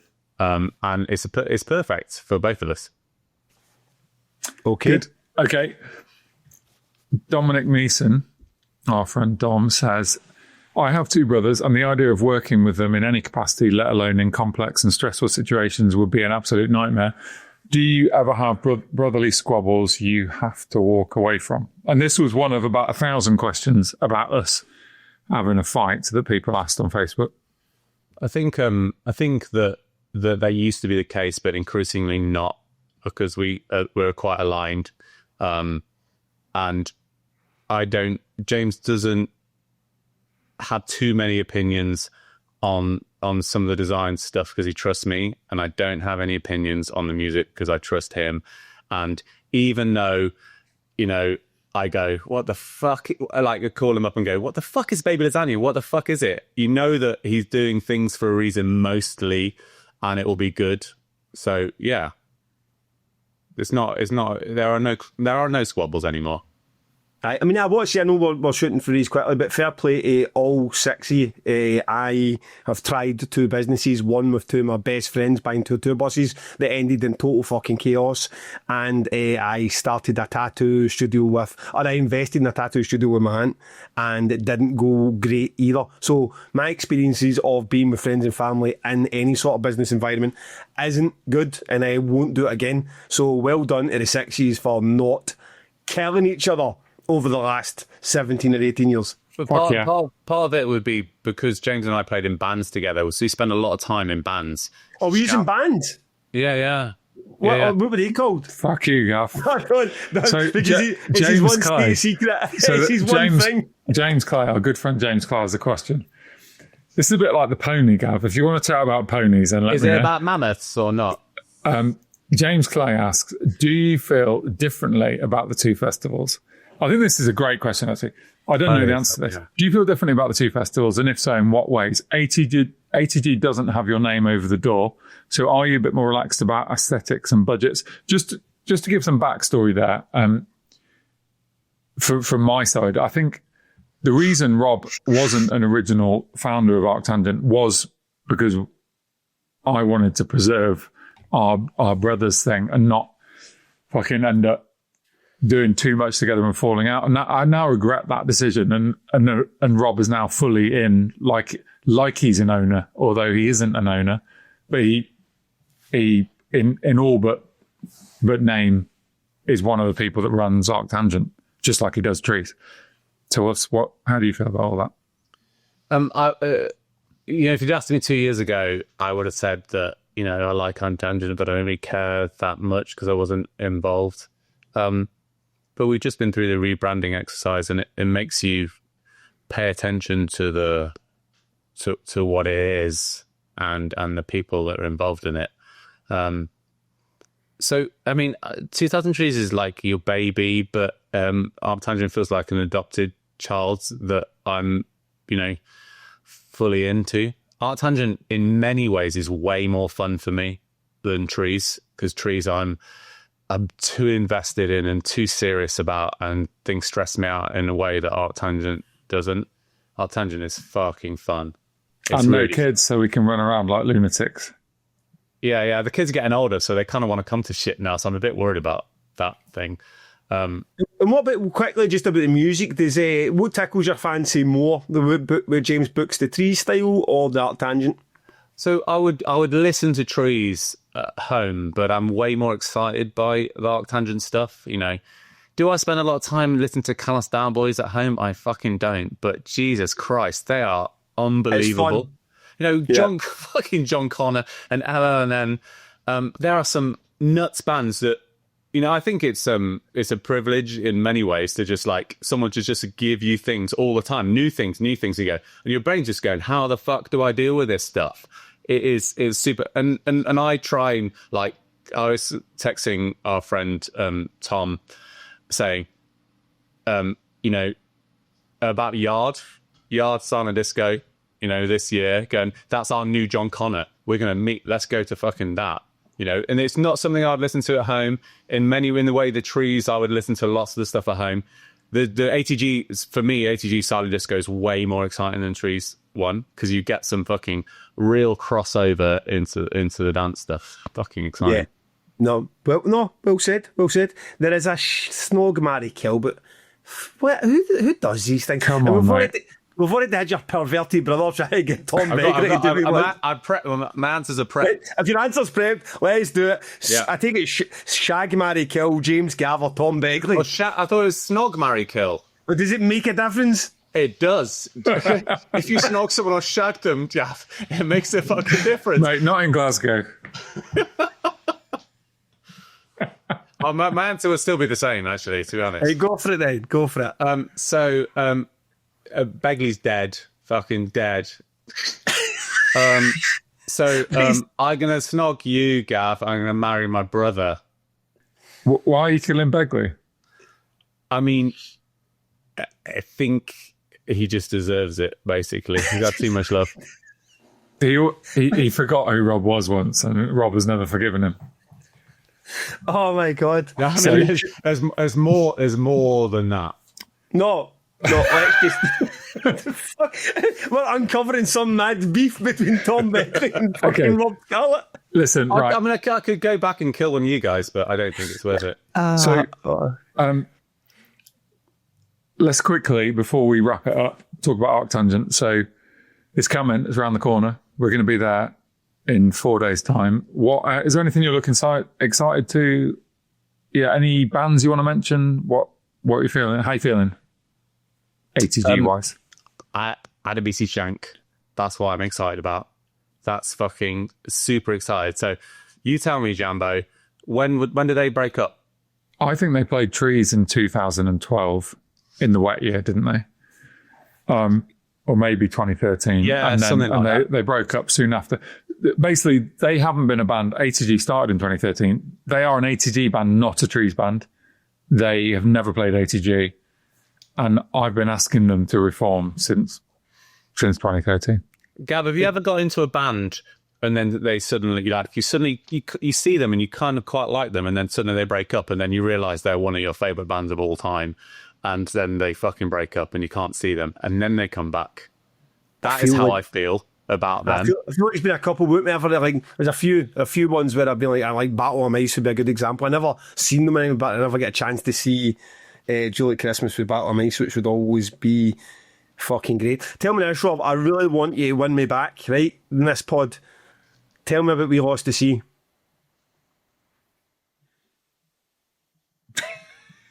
I was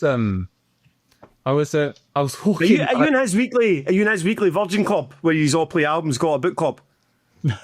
No, of course not. No, I secretly wanted to be invited, but I'm also happy that I'm not invited because I don't like post rock. For fuck's sake. But wait. I've been planning this for you. I was in rural Wales, walking along the beach with just me and my dog in a really quite bleak environment, and I put out a BC Shanker on, which is fucking like quite lively, and then it had just gone in on a post-rock, math rock kind of vibe, because all you guys like to shuffle all, right? You know, we just random tracks coming up. Fuck no. I know he fucking hates it. Yeah, I just like it as a surprise. And I'm like going, this fucking track is perfect for this fucking bleak walk along a massive beach in Aberdyfi in Wales. Huge beach, fucking no one there, me and the dog. The dog's not enjoying himself. He didn't like beaches, I don't know why. And it was We Lost the Sea. And I'm thinking, fuck, you know what? This is fucking good.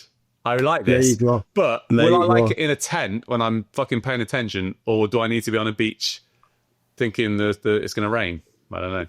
Nah, you like it in a tent, mate. Honestly, we're not doing that. So it's fucking class. It was fucking brilliant. I'd have to go and look what song it was again. I can't remember, but yeah, it was really good. Aye, good. And shout out to my boys in Maybishville, who will also be amazing at Art Tangent. Who else is going to be amazing at Art Tangent? Rolo Tomasi. And what have Rolo Tomasi just done? Released a hot sauce. Rolo Tabasco.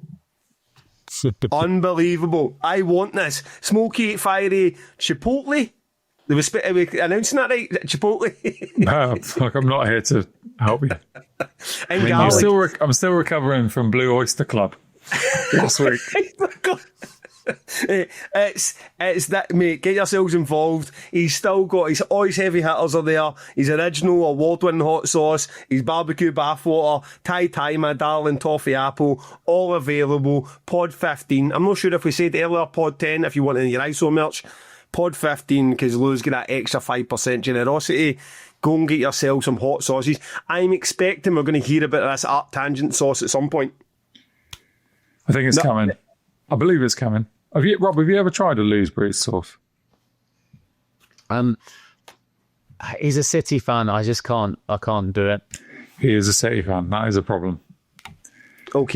Okay, that's a strange answer. There's a new Art Tangent one coming, which I just approved the name the other day, which I really enjoyed because I didn't ask James, and James gets really annoyed by the names that's coming. This is my annoyed face. Yeah. So, and also, Rob, what is it? It's called Dark Tangent, which is Lou's suggestion, right? And I just like at this time of year, I just say yes to fucking everything, right? I'm into it. I don't know if it's up there as and I Scotch you from afar, but it's pretty kind decent. Of purple, apparently. Okay, also odd, but then so is Lou. Right, Patreon. I think we're up to date with everything that's going on. I think we have Doodle Maniac, Aidan Rufus. Doodle Maniac, Aidan Rufus. Hit us up with your best shots, sir. On the record, good. James, take us away. Let's do it. So, I've never been a big fan of Pelican, right? They're not a band that I've listened to a lot. They released a new album quite recently, and I've been listening to it. And I've always thought Pelican they're like the Metallica Black Album of post-metal bands. I don't mean that as an insult, but they're easy to hook into. There's just riffs. There's nothing hard about it. And I don't know. There's just never been a band that has struck me. But this new album's fucking great. It's just like it's really classy, and it's the sound of a band who've been around for a while and they fucking know how to do it. And I'm really enjoying it. And the song Cascading Crescent is off that album. Anyone going to Arc Tangent needs to listen to the new Pelican album. It's fucking really, really, really fucking good. Sort of non-offensive post-metal. So get involved. I mean, non-offensive post-metal, that's a fucking terrible description. Gav, you're on mute, mate. I was really enjoying watching your lips move with no sound. Not offensive post-metal. Get that on the next press release. Fuck me, man. Everyone's queuing up for that. Once you've heard James's suggestion and you're like, okay, hang on. Look, hang on. It's okay. What I mean is, Armin Ra is going to like make you want to cry. You're going to put it on a fucking party and everyone's going to leave. Whereas Pelican is just going to like let you come in and it's going to embrace you a little bit. It's not going to offend you. not to suggest for a second that there's levels to this game when it comes to post-rock and post-metal, but I have already got a Pelican track on the record. So once you've heard James's, go back to my suggestion and then feel free to offer up your opinions. Flawless victory. Right, Rob, can we manage this in less than 10 minutes? Yeah, can I have 3, please? 1 for each festival. How is the thought of Damnation? Yeah. Of course you can. Of course you can, Rob. Why not? It's not a new Damnation band because I've not played any of them before. In the list of things you didn't want to hear at 2 hours, 10 minutes into the podcast, can I have 3 on the record tracks? So, if we're going back to before this all kicks off and Rob come on and say, no, that's a way to, like, an hour and a half is our sweet spot. That's where we belong. 90 minutes of this podcast is where it naturally sits. An hour and 45 is starting to deal with Eric. Do not Rob blame is now, me, Rob, you're Gavin. still talking when I'm talking. There is now 2 hours and 10 minutes and you want 3 fucking choices. By all means, mate. I'm going to do it Take quick. us home. I'm going to do it quick. Right. So, for trees, I'm going to do Adebisi Shank, Massa. Because ATG. No, for trees, because they played trees first. They're a crossover band. Wow. Yeah. I'm going to choose Yard, who are fucking ace. Go and watch them on Silent Disco. The track is Big Shoes. And for Damnation, because Damnation is a wonderful festival which makes your head explode. Shining, Fisheye. It's black jazz. I have never heard anything like that before in my life, and it changed the way I thought about music. I don't know how long ago that was they played. 2015. You're recommending on the record for Damnation 2015. No, but I could have done. You heard that. You heard that, Gav, instead of the compliment that I played you. He was thinking we're going to sell some tickets for this year. Okay. All right. Corrosion of Conformity, Clean My Wounds, then, if you like. Fuck yeah. That's a bit boring. We'll put both of those on. Gav, give us your what you got. Instead, I'm going to sacrifice my on the record for one special treat coming up right now. And ladies and gentlemen, the surprise of the night, Mr. That Guy, Joe Bryan. In front of the mic, Joe. Oh, Mr. James Scarlett, Mr. Rob Scarlett, how yous doing? I'm good, mate. I've got Okay. a gift for you, mate. I bought you this mate. because you said Graham Johnson could come back and I couldn't. So that's what I've done. Thank you, mate. Thanks so much, mate. That Guy, Joe Bryan, ladies and gentlemen. And on that note, what a podcast. Rob, we will see you in a year's time, mate. See you Cheers, next guys. week. Yeah.